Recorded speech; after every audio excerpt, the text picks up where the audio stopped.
শুভ্র রঙের শার্ট পরা ছেলেটাকে তুমি প্রপোজ করবা। যদি তার উত্তর ইতিবাচক হয় তাহলে 1 মাস তার সাথে প্রেমের অভিনয় করবা, আর যদি তার উত্তর নেতিবাচক হয় তাহলে 1 মাস তার পিছনে পিছনে ঘুরবা।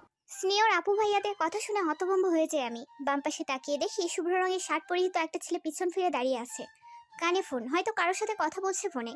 আমি ছেলেটার দিক থেকে চোখ সরিয়ে সামনে দাঁড়ানো সিনিয়র আপু ভাইয়াদের দিকে তাকাই। তাদের মাঝে 2টা ছেলে আর 2টা মেয়ে। ভার্সিটিতে পড়তে হলে র্যাগিং এর শিকার হতে হয় তা ভালো করেই জানা আছে আমার, তাই সেসবে পাত্তা না দিয়ে বললাম, আর আমি যদি আপনাদের কথা না শুনি তাহলে কি করবেন? এতক্ষণ আমার সাথে তাদের মধ্যকার একটা মেয়ে কথা বলছিল। আমার কথাটা শুনে একটা ছেলে হাসতে হাসতে বলল, আরে বাহ, মেয়ের দেখছি ঝাঁজ আছে।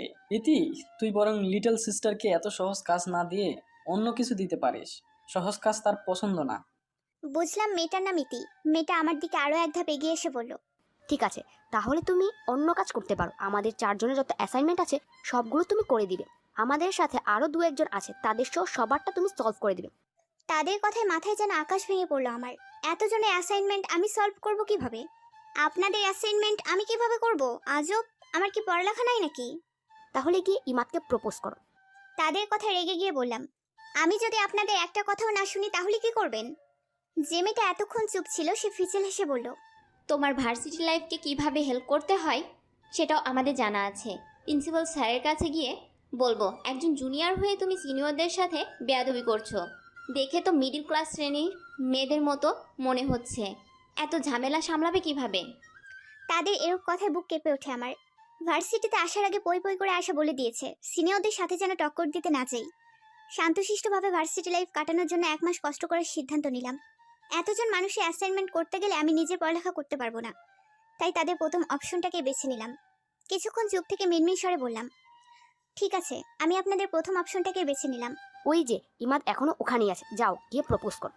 আমি মুখটা মলিন করে পুনরায় সেদিকে তাকাই। ইমাদ নামের ছেলেটা তখনও ফোনে কথা বলতে ব্যস্ত। আমি সেদিকে পা বাড়াতেই পেছন থেকে ইতি নামের মেয়েটা বলল, এই মেয়ে শোনো, খালি হাতে তো আর প্রপোজ করবে না, তাই না? এই না, এগুলো দিয়ে প্রপোজ করবা। আর আমরা যে তোমাকে এ কাজ করতে বলেছি সে কথা যেন ইমাদ না জানে। জানলে কি করবে ধারণাও করতে পারবে না। শান্তভাবে হুমকি দিয়ে আমার হাতে 6টা গোলাপ ফুল ধরিয়ে দিল। আমি একবার ফুলগুলো তো আরেকবার আপুর দিকে তাকিয়ে ওপর নিচ মাথা নেড়ে নিজের উত্তর জানিয়ে সেখান থেকে প্রস্থান করি। দুরু দুরু বুকে ছেলেটার পেছনে গিয়ে দাঁড়াই। ছেলেটা খুব রাগী স্বরে ফোনের ওপারে হয়তো কাউকে ডিটারজেন্ট ছাড়াই ধুয়ে দিচ্ছে। তার রাগ দেখে একবার মন চাইলো পেছন ফিরে এক দৌড়ে পালিয়ে যেতে, কিন্তু এই ডাইনি মেয়েগুলোর কথাবার্তা শুনে পালানোর ইচ্ছে কর্পূরের ন্যায় উড়ে গেল। ছেলেটা যেভাবে কথা বলছে দেখে মনে হচ্ছে না জীবনেও কথা বলে শেষ হবে। তাই মিনমিন স্বরে তাকে ডাকলাম, ভাইয়া শুনুন। এইরকম ভাবে 2-3 বার ডাকার পরও উত্তর না পেয়ে মেজাজ খারাপ হয় আমার। কিছুটা গলা উঁচিয়ে বললাম, ইমাদ। নাম ধরে ডাকায় ছেলেটা চমকে উঠে পেছন ফিরে তাকায়। একটা জুনিয়রের মুখে নিজের নাম শুনে মেজাজ খিচে যায় তার। কোনো রকমে দাঁতে দাঁত পিষে বলল, কিছু বলবে? তখনও তার কানে ফোনটা লেগে আছে। আমার মনে হলো কেউ হয়তো তার কানের সাথে সুপারগুলো দিয়ে ফোনটা ফিট করে দিয়েছে। ভাবতেই হাসি পায় আমার। কোনো রকমে নিজেকে দমিয়ে বললাম, আসলে ভাইয়া আই লাভ ইউ। মানে? সে যখন চোখ মুখ কুচকে মানে বলল, আমার মনে হলো ছেলেটা ইংরেজি জানে না, তাই বললাম, ও মা, আপনি আই লাভ ইউ এর মিনিং জানেন না? এটার অর্থ হলো আমি আপনাকে ভালোবাসি। কথা শেষ না করতেই আমার গালে ঠাস করে একটা থাপ্পড় পড়ে। এত শক্ত হাতের চড় খেয়ে আমার মাথা ঘুরে ওঠে। চোখের কোণে বিন্দু বিন্দু জল জমা হতে থাকে। 1 মিনিটের মাথাতে এই ছেলেটার ঝাঁঝালো কণ্ঠস্বর ভেসে আসে, এই মেয়ে, তোমার সাহস কি করে হয় আমাকে নাম ধরে ডাকার? দেখে তো জুনিয়র মনে হচ্ছে। জানো আমি তোমার কত বছরের বড়? ধারণা তো আছে তোমার। আর আমাকে প্রপোজ করো কোন সাহসে তুমি? কোথা থেকে যে উঠে আসে এসব নর্দমার কীট কে জানে। চোখ বন্ধ করে অপমান হজম করার মতো মেয়ে নই আমি, তাই এক হাতে চোখের জল মুছে তাকে বললাম, চেহারা সুন্দর দেখে কি মাথা কিনে নিয়েছেন? এমন ভাব করছেন মনে হচ্ছে আপনাকে প্রপোজ করে আমি বিরাট অপরাধ করছি। কি মনে করেন আসলে নিজেকে? আপনি দেখতে যতটা সুন্দর আপনার মন ঠিক ততটাই কুৎসিত। মেয়েটার কথায় অতিরিক্ত রাগে হিতাহিত জ্ঞান হারিয়ে ফেলে যেন ইমান। রাগে দুঃখে পাশে থাকা পেন্সিল লাথি দিয়ে মেয়েটার গাল চেপে ধরে বলল, এই মেয়ে, কি বললে তুমি? একে তো সিনিয়রদের সাথে বেয়াদবি করছো, এখন আবার আমার মন কেমন তা নিয়ে বিনামূল্যে সার্টিফিকেট দিচ্ছ। তুমি জানো আমি কে? ব্যথায় গাল টনটন করছে আমার, চোখের পানি বাদ মানছে না। একটা মানুষ ঠিক কতটা নিষ্ঠুর হলে একটা মেয়ের সাথে এরূপ ব্যবহার করতে পারে? নিজের গাল থেকে কোনো রকমে তার হাত সরিয়ে শুধু শুধালাম, আপনি কে সেটা জেনে আমার কোনো কাজ নেই। শুধু এটুকু জেনে রাখুন, আপনি সিনিয়র না হলে এতক্ষণে আপনার গালে 2-4টা চড় পড়তো, যেটা একটু আগে আপনি করলেন। বলতে বলতে সেখান থেকে প্রস্থান করলাম আমি। পেছনে কে কেমন করে তাকিয়ে আছে তা দেখার সময় নেই অত। ক্লাসের দিকে যেতে নিলে তখনকার ভাইয়া আপুরা আবার ডাক দেয় আমাকে। তাদের দেখে আরো বেশি রাগ লাগে আমার। তাদের সামনে গিয়ে মৃদু চিৎকার দিয়ে বললাম, আর কিছু বলতে চান আপনারা? জুনিয়রদের কিভাবে ট্রিট করতে হয় সেটাই জানেন না আসলে আপনারা। আমি না হয় তাকে চিনি না, কিন্তু আপনারা তো জানেন লোকটা ঠিক কতটা নোংরা মন মানসিকতা সম্পূর্ণ মানুষ। এই মেয়ে, তোমার কপালে কিন্তু দুঃখ আছে। কে নোংরা মন মানসিক সম্পন্ন মানুষ? হ্যাঁ, কথার মাঝে কথা বলায় চমকে উঠে থেমে যাই আমি। পেছনে তাকিয়ে দেখি তখনকার ইমাদ নামের ছেলেটা আমার দিকে তখনও রাগী লোকে তাকিয়ে আছে। পাশ থেকে ইতিআপু বলল, ইমাদ, বাদ দে এসব। উপমা বুঝতে পারিনি আসলে। সব দোষ আমার ঘাড়ে দেয়। আমি প্রতিবাদ জানিয়ে বললাম, আমাকে কেন দোষ দিচ্ছ আপু? দোষটা আমি করিনি, যে করেছে তাকে দোষ দিন। মেয়েটার কথায় ঘাড়ে হালকা হাত বুলিয়ে মনে মনে কয়েকবার উপমা নামটা আওড়ে বিড়বিড় করে বলল, আমার সাথে বেয়াদবি করার শাস্তি তো আপনাকে পেতেই হবে উপমা। ইমাদ কি জিনিস সেটা তো তিলে তিলে বুঝবেন আপনি। দুই বিষয় ক্লাস করে ক্লাসরুম থেকে বেরিয়ে পড়ি আমি। আয়েশা আজ ভার্সিটিতে আসেনি বলে আনমনে একা একা হাঁটা ছাড়া কোনো কাজ ছিল না।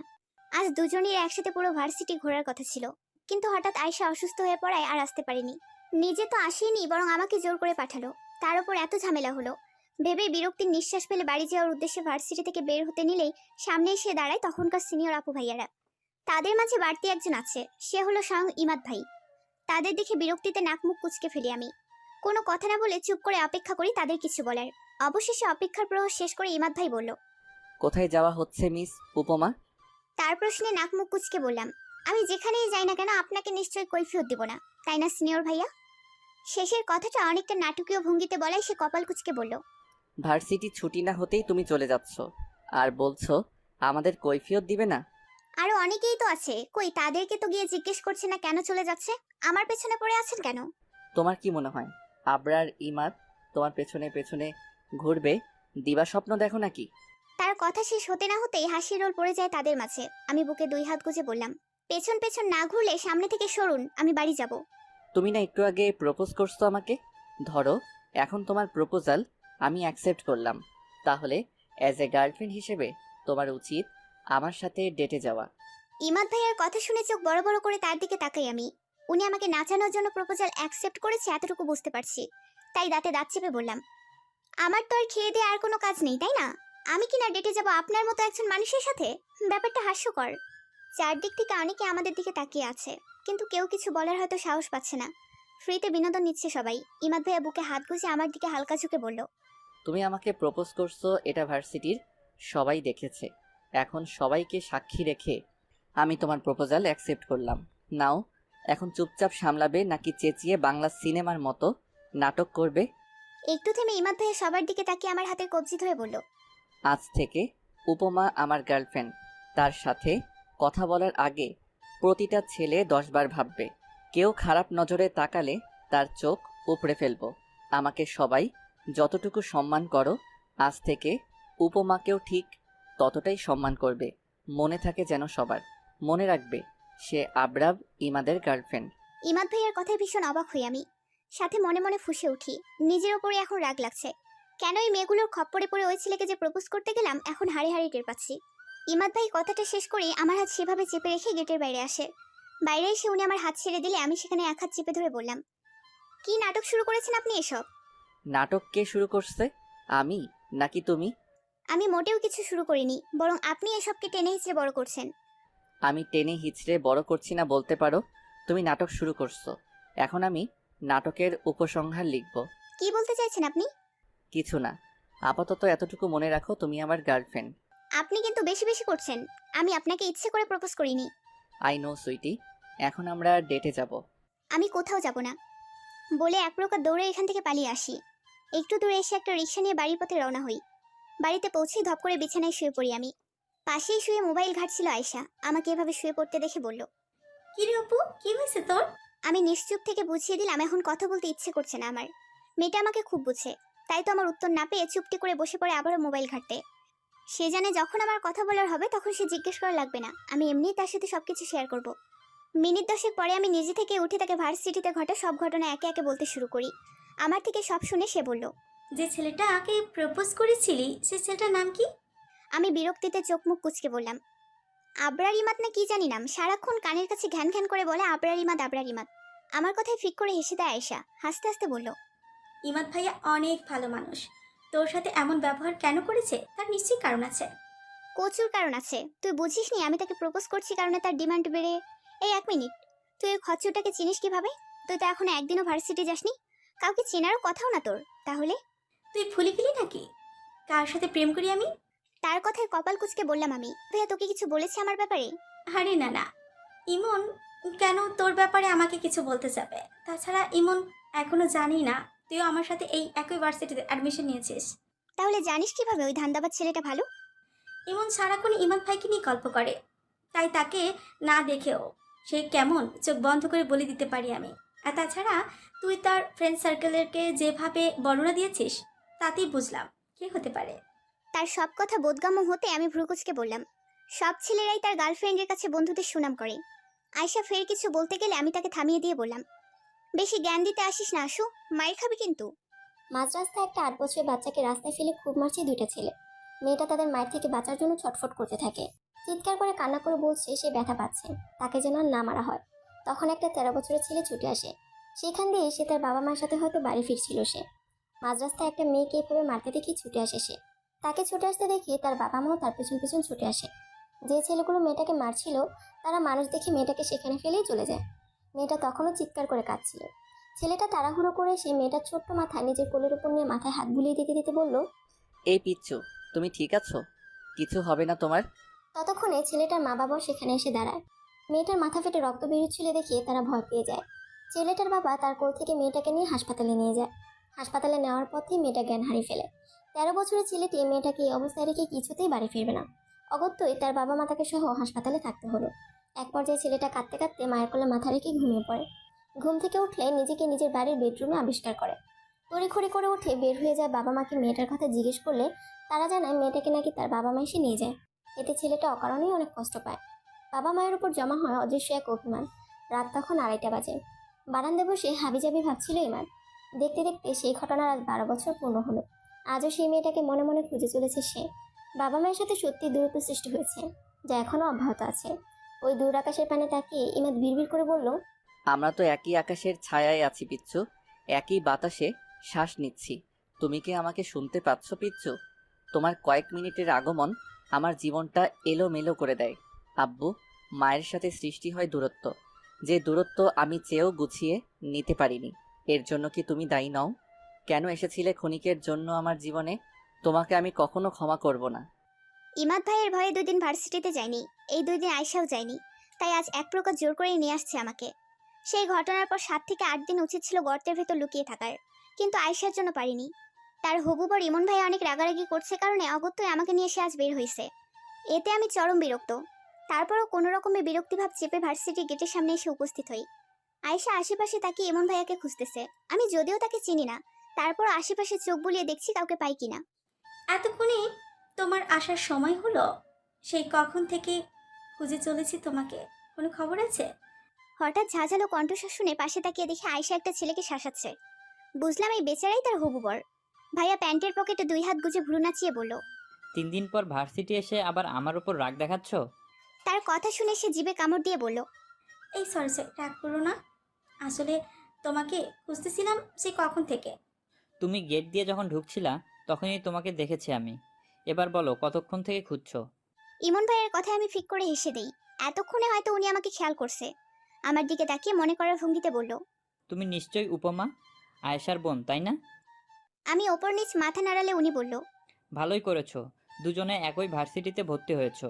না হলে এই অধমকে কে সামলাতো আল্লাহই জানে। এই কি বলে তুমি? কই কিছু বলছি নাকি আমি? তুমি কিছু শুনেছো উপমা? আচ্ছা চলো আমার ফ্রেন্ডদের সাথে তোমাদের পরিচয় করিয়ে দেই। পরপর 2টা প্রশ্ন করে উত্তরে অপেক্ষা না করে আরেকটা কথা বলে আমি চোখ গোল গোল করে তার দিকে তাকিয়ে থাকি। অতঃপর তার কথাটা বোধগম্য হতেই বললাম, আপনি আশুকে নিয়ে যান ভাইয়া, আমি বরং ক্লাসে যাই। আরে চলো, কিচ্ছু হবে না, সবার সাথে পরিচয় হলে ভালোই লাগবে তোমাদের।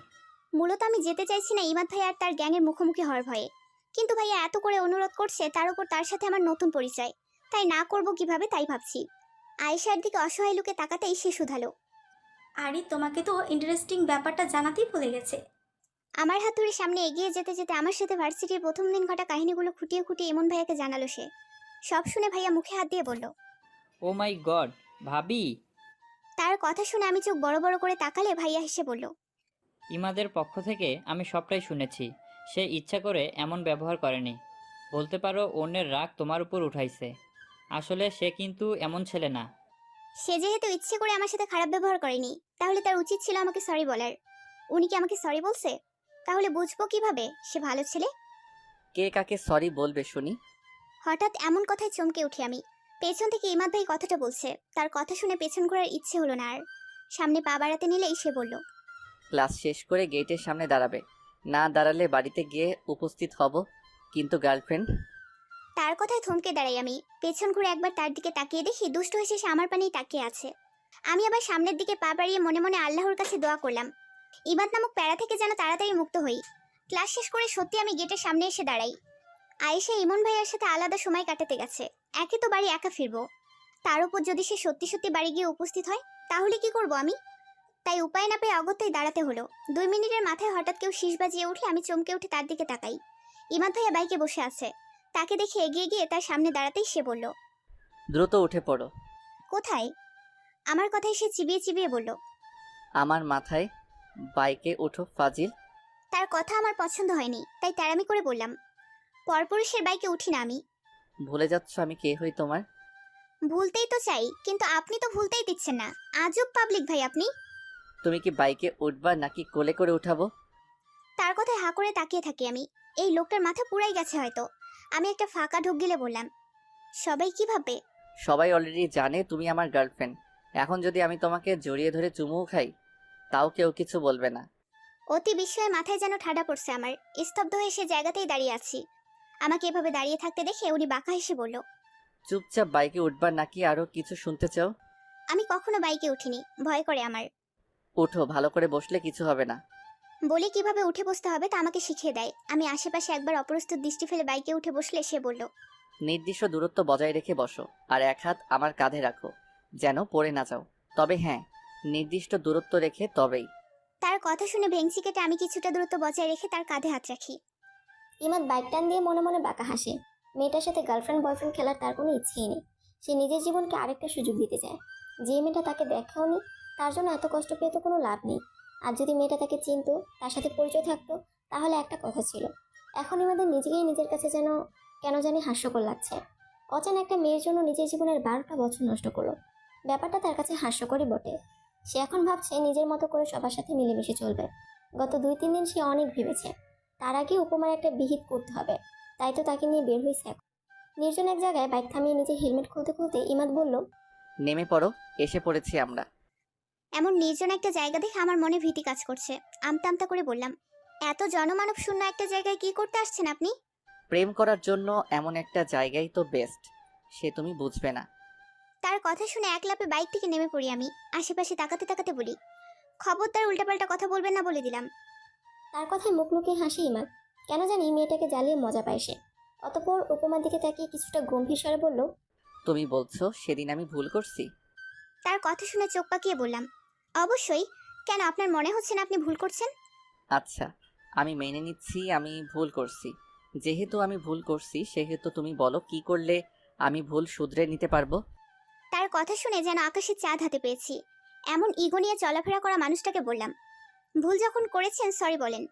এই কথাটারই অপেক্ষায় ছিল যেন সে। মুচকি এসে কিছুটা নাটকীয় ভঙ্গিতে বলল, সরি উপমা, আসলে সেদিন আমার তোমার সাথে এমন ব্যবহার করা উচিত হয়নি।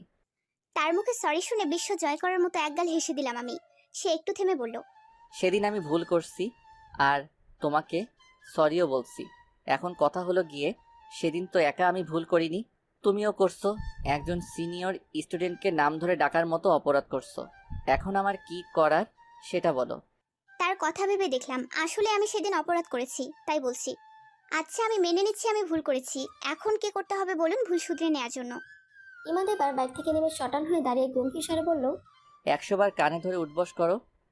ইমাদ ভাইয়ের কথা শুনে আমি আহাম্মকের মতো তার দিকে তাকিয়ে আছি। এই কয়েক মিনিট আগে আমি লোকটাকে কত ভালো মানুষ মনে করেছিলাম। ভাবছি সে হয়তো সত্যিই নিজের ভুল বুঝে ক্ষমা চাইছে। কিন্তু এখন আসল কাহিনী বুঝলাম। আমাকে শাস্তি দেওয়ার জন্য উনি ক্ষমা চাওয়ার নাটক করছে। সবটা উপলব্ধি করতে আমি ক্ষেপে উঠে বললাম, আপনাকে 1 মিনিটের জন্য ভালো ভেবেছিলাম, কিন্তু আপনি যে আসলে কি সেটা এখন বুঝলাম। আপনি মানুষটা। শাট আপ, যেটা বলছি সেটা করো। কথার মাঝে তার ধমক শুনে থেমে যাই আমি। চোখ বন্ধ করে একটা নিঃশ্বাস ফেলে আবারও বললাম, আমি কানে ধরবো না। কি করবেন আপনি? আমার কথা শুনে উনি কিছুটা রেগে গিয়ে বলল, আমি আরও কি কি করতে পারি সে সম্পর্কে তোমার কোনো ধারণাই নেই, তাই যেটা করতে বলছি সেটা করো। আমি কানে ধরতে পারবো না। আজব, আমি কি ছোট বাচ্চা নাকি যে কানে ধরে উঠবস করব? লোকে কি ভাববে? লোকে ভাববে কারণেই তো নির্জন জায়গায় এসেছি। না, এবার তাড়াতাড়ি কানে ধরো। একে তো নির্জন জায়গার কারণে ভয় পাচ্ছি, তার উপর তার এসব কথা শুনে রাগ লাগে অনেক। আয়েশার মা সব সময় বলবে রেগে গেলে নাকি আমি কারো উপর রাগ দেখাতে পারি না, নিজের রাগ প্রকাশও করতে পারি না, কারো উপর চিৎকার চেঁচামেচিও করতে পারি না। যা করতে পারি তা হলো ঘাড় তেড়ামি। তাই তো ইমাদ ভাইয়ের এমন কথার পিঠে তেড়ামি করে বললাম আমি কানে ধরবো না। ফাইন। বলে সে বাইকে উঠে পড়ে। তাকে এত তাড়াতাড়ি হার মানতে দেখে আমি অবাক হয়ে তার দিকে তাকাই। উনি বাইকে উঠে বলল, বাইকে উঠে বসবা নাকি আমি একাই চলে যাব? এখন আবার কোথায় যাব? এই মেয়ে, এত প্রশ্ন করছো কেন তুমি? এমনভাবে প্রশ্ন করছো মনে হচ্ছে তোমার বাবা মা তোমাকে জন্ম দিয়েছে আমাকে প্রশ্ন করে জ্বালিয়ে মারতে। চুপচাপ যেটা বলি সেটা করতে পারো না? ইমাদ ভাইয়ের ধমকে কেঁপে উঠি আমি। চুপচাপ কোনো কথা না বলে পুনরায় বাইকে উঠে পড়ি। বাবা মাকে নিয়ে কথা বলায় চোখে ক্ষুদ্র ক্ষুদ্র জলের ফোঁটা জমা হয়। নিচের দিকে তাকিয়ে অতি সপ্তপর্ণে জলটুকু মুছে নেই। যে মানুষটা আমাকে ভালো করে চেনেই না, তার সামনে নিজের দুর্বলতা প্রকাশ করে কোনো লাভ আছে? 10 মিনিট পর উনি একটা পার্কের সামনে এসে বাইক থামিয়ে আমাকে ইশারা করলে আবারও নেমে পড়ি আমি। ইমাদ ভাইও বাইক থেকে নেমে চাবি পকেটে নিতে নিতে বলল, তোমাকে এখানে কেন এনেছি সেই প্রশ্ন করবে না প্রশ্ন কুমারী? তার মুখে নিজের অদ্ভুত নাম শুনে একবার তার মুখের দিকে তাকিয়ে আবার চোখ ফিরিয়ে নেই। সত্যি বলতে মন খুব উসখুস করছে তাকে প্রশ্ন করতে, কিন্তু তার তখনকার রামধমক ভুলিনি আমি। তাই তো ভদ্রমের মতো তার পায়ের সাথে পা মিলিয়ে সামনে অগ্রসর হই। আমাকে প্রশ্ন করতে না দেখে উনি হয়তো কিছুটা অবাক হয়, তাই তো নিজে থেকেই বলল, ভেবেছিলাম তোমাকে হালকা পাতলা ট্রিট দিয়ে ছেড়ে দিব, কিন্তু তুমি তো সহজ কিছু গ্রহণ করার মতো মেয়ে না, তাই এই পরিকল্পনা। আমি উৎসুক দৃষ্টিতে তার দিকে তাকিয়ে বললাম, কোন পরিকল্পনার কথা বলছেন আপনি? আমার কথা শুনে সে ঠোঁট কামড়ে মুচকি হাসে। আমি অবাক পানে তার সে হাসি দেখি। কে বলবে এই মানুষটা 10 মিনিট আগে আমাকে এত হুমকি ধুমকি দিল? একটু আগ পর্যন্তও তার রাগের অগ্নিকাণ্ডের জন্য আশেপাশে ঘেরাও মুশকিল হয়ে পড়েছিল, আর এখন সে কিনা নিজেই হাসছে। এইটা কি মানুষ নাকি গিরকিটি? উনি স্বাভাবিকতা বজায় রেখে শুধালো, এই তো প্রশ্ন কুমারী তার আসল রূপে ফিরে আসছে। এখন আমরা প্রেমিক প্রেমিকার যুগল হয়ে পার্কে ঘুরে বেড়াবো। ইমাদ ভাইয়ের কথা শুনে আমি অবাক দৃষ্টিতে তার দিকে তাকাই। বলছি কি এই লোকটা? আমাকে এভাবে তাকাতে দেখে উনি দুষ্টু হেসে বলল, দাঁড়াও, গুগলে সার্চ দিতে হবে, কিভাবে প্রেমিকার সাথে সময় কাটাতে হয়, কিভাবে তার সাথে রোম্যান্স করতে হয় সেটাও দেখতে হবে। এসবে আমার আবার ধারণা একটু কম। তার কথা শুনে চমকে উঠি। পুরো কথাটা ঠিক বুঝতে পেরে সেখানেই থমকে দাঁড়াই আমি। আমাকে দাঁড়াতে দেখে উনি নিজেও দাঁড়িয়ে পড়েন। অতঃপর কাছে এসে আমার হাত মুঠোবন্দি করে আবার হাঁটা ধরে। আমি বিস্ময়ে কথা বলতে ভুলে গেছি মনে হচ্ছে। কয়েক মিনিট লাগে নিজেকে সামলাতে। যখন বুঝতে পারি নিজের হাত তার মুঠোবন্দি, তখন তাড়াহুড়ো করে হাত ছাড়িয়ে বললাম, আপনার লজ্জা করছে না জুনিয়র একটা মেয়েকে এসব অসভ্য টাইপের কথা বলতে? উনি একটা বেঞ্চে বসে পড়ে, আমাকেও টেনে বসিয়ে দেয়। অতঃপর বেঞ্চের সাথে হেলান দিয়ে আরাম করে বসে বলল, তুমি কি আমার বোন নাকি যে তোমার সাথে কথা বলতে লজ্জা পাবো? হ্যাঁ, প্রেমিকার সাথে মানুষ যেভাবে কথা বলে আমি সেইভাবেই বলছি। আজব প্রাণী আপনি ভাইয়া। স্বামী না হলে প্রেমিকের বয়সী একটা ছেলেকে ভাই বলছো, লজ্জা করছে না তোমার? এবার আমি কাঁদো কাঁদো স্বরে বললাম, এমন করছেন কেন আপনি ইমাদ ভাই? আমার সত্যিই ভুল হয়েছে, এবার তো ছাড়ুন আমায় প্লিজ। আমার কথা শুনে উনি ফিক করে হেসে দেয়। হাসতে হাসতে বলল, প্রেমিকার সাথে বাদাম খেতে হয়, সেটা মিস করতে চাইছি না। এখানে বসো, আমি নিয়ে আসছি। পালিয়ে যাওয়ার চেষ্টা করলে খবর করে ফেলবো। উনি উঠে দাঁড়ালে তার দিকে অসহায় লুকে তাকাই আমি। উনি চলে যাওয়ার পর আয়েশাকে ফোন করি। সে ফোন ধরেই বলল, সরি জান, তোকে ফেলে চলে আসতে হলো। তুই কি এখনো ইমাদ ভাইয়ের সাথে আছিস? তুই কই? আমাকে এখান থেকে ছাড়িয়ে নিয়ে যা প্লিজ। আমি এখনো ইমনের সাথে আছি। সে আমাকে তাদের বাড়িতে নিয়ে আসছে। কি করব বল? এখন এখান থেকে বের হতে পারবো বলে মনে হচ্ছে না সহজে। ঠিক আছে, তুই ওই দিকের কাজটা শেষ করে আয়। আমি কথা শেষ করার আগেই কেউ আমার হাত থেকে ফোন কেড়ে নেয়। চমকে উঠে আমি সেদিকে তাকালে দেখি ইতি আপু দাঁড়িয়ে আছে আমার সামনে। তাকে দেখে আমি উঠে দাঁড়াতেই সে আমার ফোনটা ছুঁড়ে ফেলে দেয় নিচে। তার কাজে হতভম্ব হয়ে যাই আমি। কিছুটা ঝাঁঝালো স্বরে বললাম, এটা কি করলেন আপনি আপু? যা করেছি বেশ করেছি। তোমার সাহস কি করে হয় ইমাদের সাথে এভাবে ঘুরে বেড়ানো? আর যা কিছু হচ্ছে সবকিছু শুরুটা ইতি আপুই করছে, তাই তার উপর আলাদা একটা ক্ষোভ আছে আমার। একে তো তার উপর সেদিনের রাগ, আর তার উপর আজ আমার ফোন ভেঙে ফেললো। সব মিলিয়ে আমি কিছুটা চেঁচিয়ে উঠলাম, সবটা শুরুটা তো আপনারাই করছেন, তাহলে এখানে এত রিয়েক্ট করার কি আছে? আপনার বন্ধু আর আপনারা মিলেই তো ড্রামাটা সাজালেন, তারপর এমন করছেন কেন? আমার এভাবে কথাটা হয়তো সে আশা করেনি, তাই তো আমার দিকে কিছুক্ষণ তাকিয়ে থেকে বলল, আমি ভেবেছিলাম ইমাদ তোমাকে পাত্তা দিবে না। যাই হোক, তুমি আজ থেকে ওর আশেপাশে থাকবে না। তার কথায় তত্তর করে আমার রাগ বেড়েই চলেছে। তার দিকে আঙুল তুলে বললাম, আপনারা কি আমাকে পুতুল পেয়েছেন যে যখন যা খুশি তা করতে বলবেন? লাইফ আমার, তাই যে কোনো সিদ্ধান্ত আমি নিজেই নেব। এখন আমার যা ইচ্ছে হবে আমি তাই করব। যদি প্রয়োজন পড়ে তো ইমাদ ভাইয়ের সাথে প্রেমও করব। দেখি আপনারা কি করতে পারেন। আপনাকে যেন আমার আশেপাশে আর না দেখি। আপনি যেমন, আপনার বন্ধুরাও ঠিক তেমন। রাগে গজগজ করতে করতে ইমাদ ভাইয়াকে কথাটা বললাম। তখন ইতি আপুকে কথাগুলো বলে আমি ফিরে যাওয়ার জন্য পা বাড়ালে মাঝপথে এসে বাধা দেয় উনি। কোনো মতে নিজের রাগ নিয়ন্ত্রণ করে তাকে কথাটা বলে পাশ কাটিয়ে চলে আসতে নিলে সে হাত ধরে থামিয়ে দিয়ে বলল, প্রেমিক পুরুষের বাদামগুলো তো নিয়ে যাও প্রশ্নকুমারী। প্রেমিকার রাগ না হয় কালকে ভাঙাবো। বলতে বলতে আমার হাতে বাদামের ঠোঙাটা ধরিয়ে দিয়ে সে চলে যাওয়ার জন্য পা বাড়ায়। কতটা নির্লিপ্ত ভঙ্গিতে কথা বলছে সে, ভাবতেই রাগে ক্রোধে শরীর থরথর করে কেঁপে ওঠে আমার। ঠোঁট কামড়ে নিজেকে ধাতস্থ করে পার্ক থেকে বের হয়ে রিক্সা নিয়ে নিজ গন্তব্যের দিকে রওনা দিই আমি। রিক্সা থেকে নেমে ভাড়া মিটিয়ে হাতের দিকে তাকাতেই বাদামের ঠোঙাটার দিকে নজর আটকায়। মুখশ্রীতে ভেসে ওঠে ইমাদ ভাইয়ের শুভ্র মুখখানা, যেখানে উনি বাঁকা হেসে আমার দিকে তাকিয়ে আছে। তার কিছু কিছু কথা মনে পড়লে আনমনেই হাসি আমি। আমাকে জব্দ করতেই কি দারুণ অভিনয় করছে লোকটা, অথচ এই অভিনয় সে পটু নয়, নিতান্তই বিনোদন নেওয়ার জন্য এসব করছে। বারান্দায় দাঁড়িয়ে নিকোটিনের ধোঁয়া উড়াচ্ছে ইমান। একটা সময় ছিল যখন ছেলেটা এই ধোঁয়াকে মনে প্রাণে ঘৃণা করত, আর এখন সেই ধোঁয়াই তার নিত্যদিনের সঙ্গী। গভীর ভাবনায় মত্ত সে, কি এমন ভাবছে তা একমাত্র সে নিজেই জানে। তাকে গভীর ভাবনার মতো দেখে ইমন বারান্দার দূরে নক করে বলল, ভাই আসবো? ইমনের ডাকে চমকে উঠে সে কিছু সময়ের মাঝে নিজেকে সামনে দীর্ঘশ্বাস ফেলে বলল, অনুমতির অপেক্ষা করছিস কেন? ভেতরে আয়। পজিটিভ উত্তর পেয়ে ইমন ভেতরে এসে দোলনায় বসতে বসতে বলল, কিছু নিয়ে চিন্তিত তুই, নাকি সেই পিচ্চুকে নিয়ে এখনো ভাবছিস? ভোলার চেষ্টা করছি। এত সহজে ভুলতে পারবি তাকে? জানি না, চেষ্টা করছি কিন্তু পারছি না। সত্যি বলতে যতক্ষণ ফ্রি থাকি ততক্ষণ তার ভাবনাতেই মিশে থাকি। তাকে নিয়ে ভাবা অভ্যাসে পরিণত হয়েছে আমার, যা চাইলেও পরিবর্তন করতে পারবো না আমি। তোর লাইফে মুভ অন করা উচিত ইমাদ।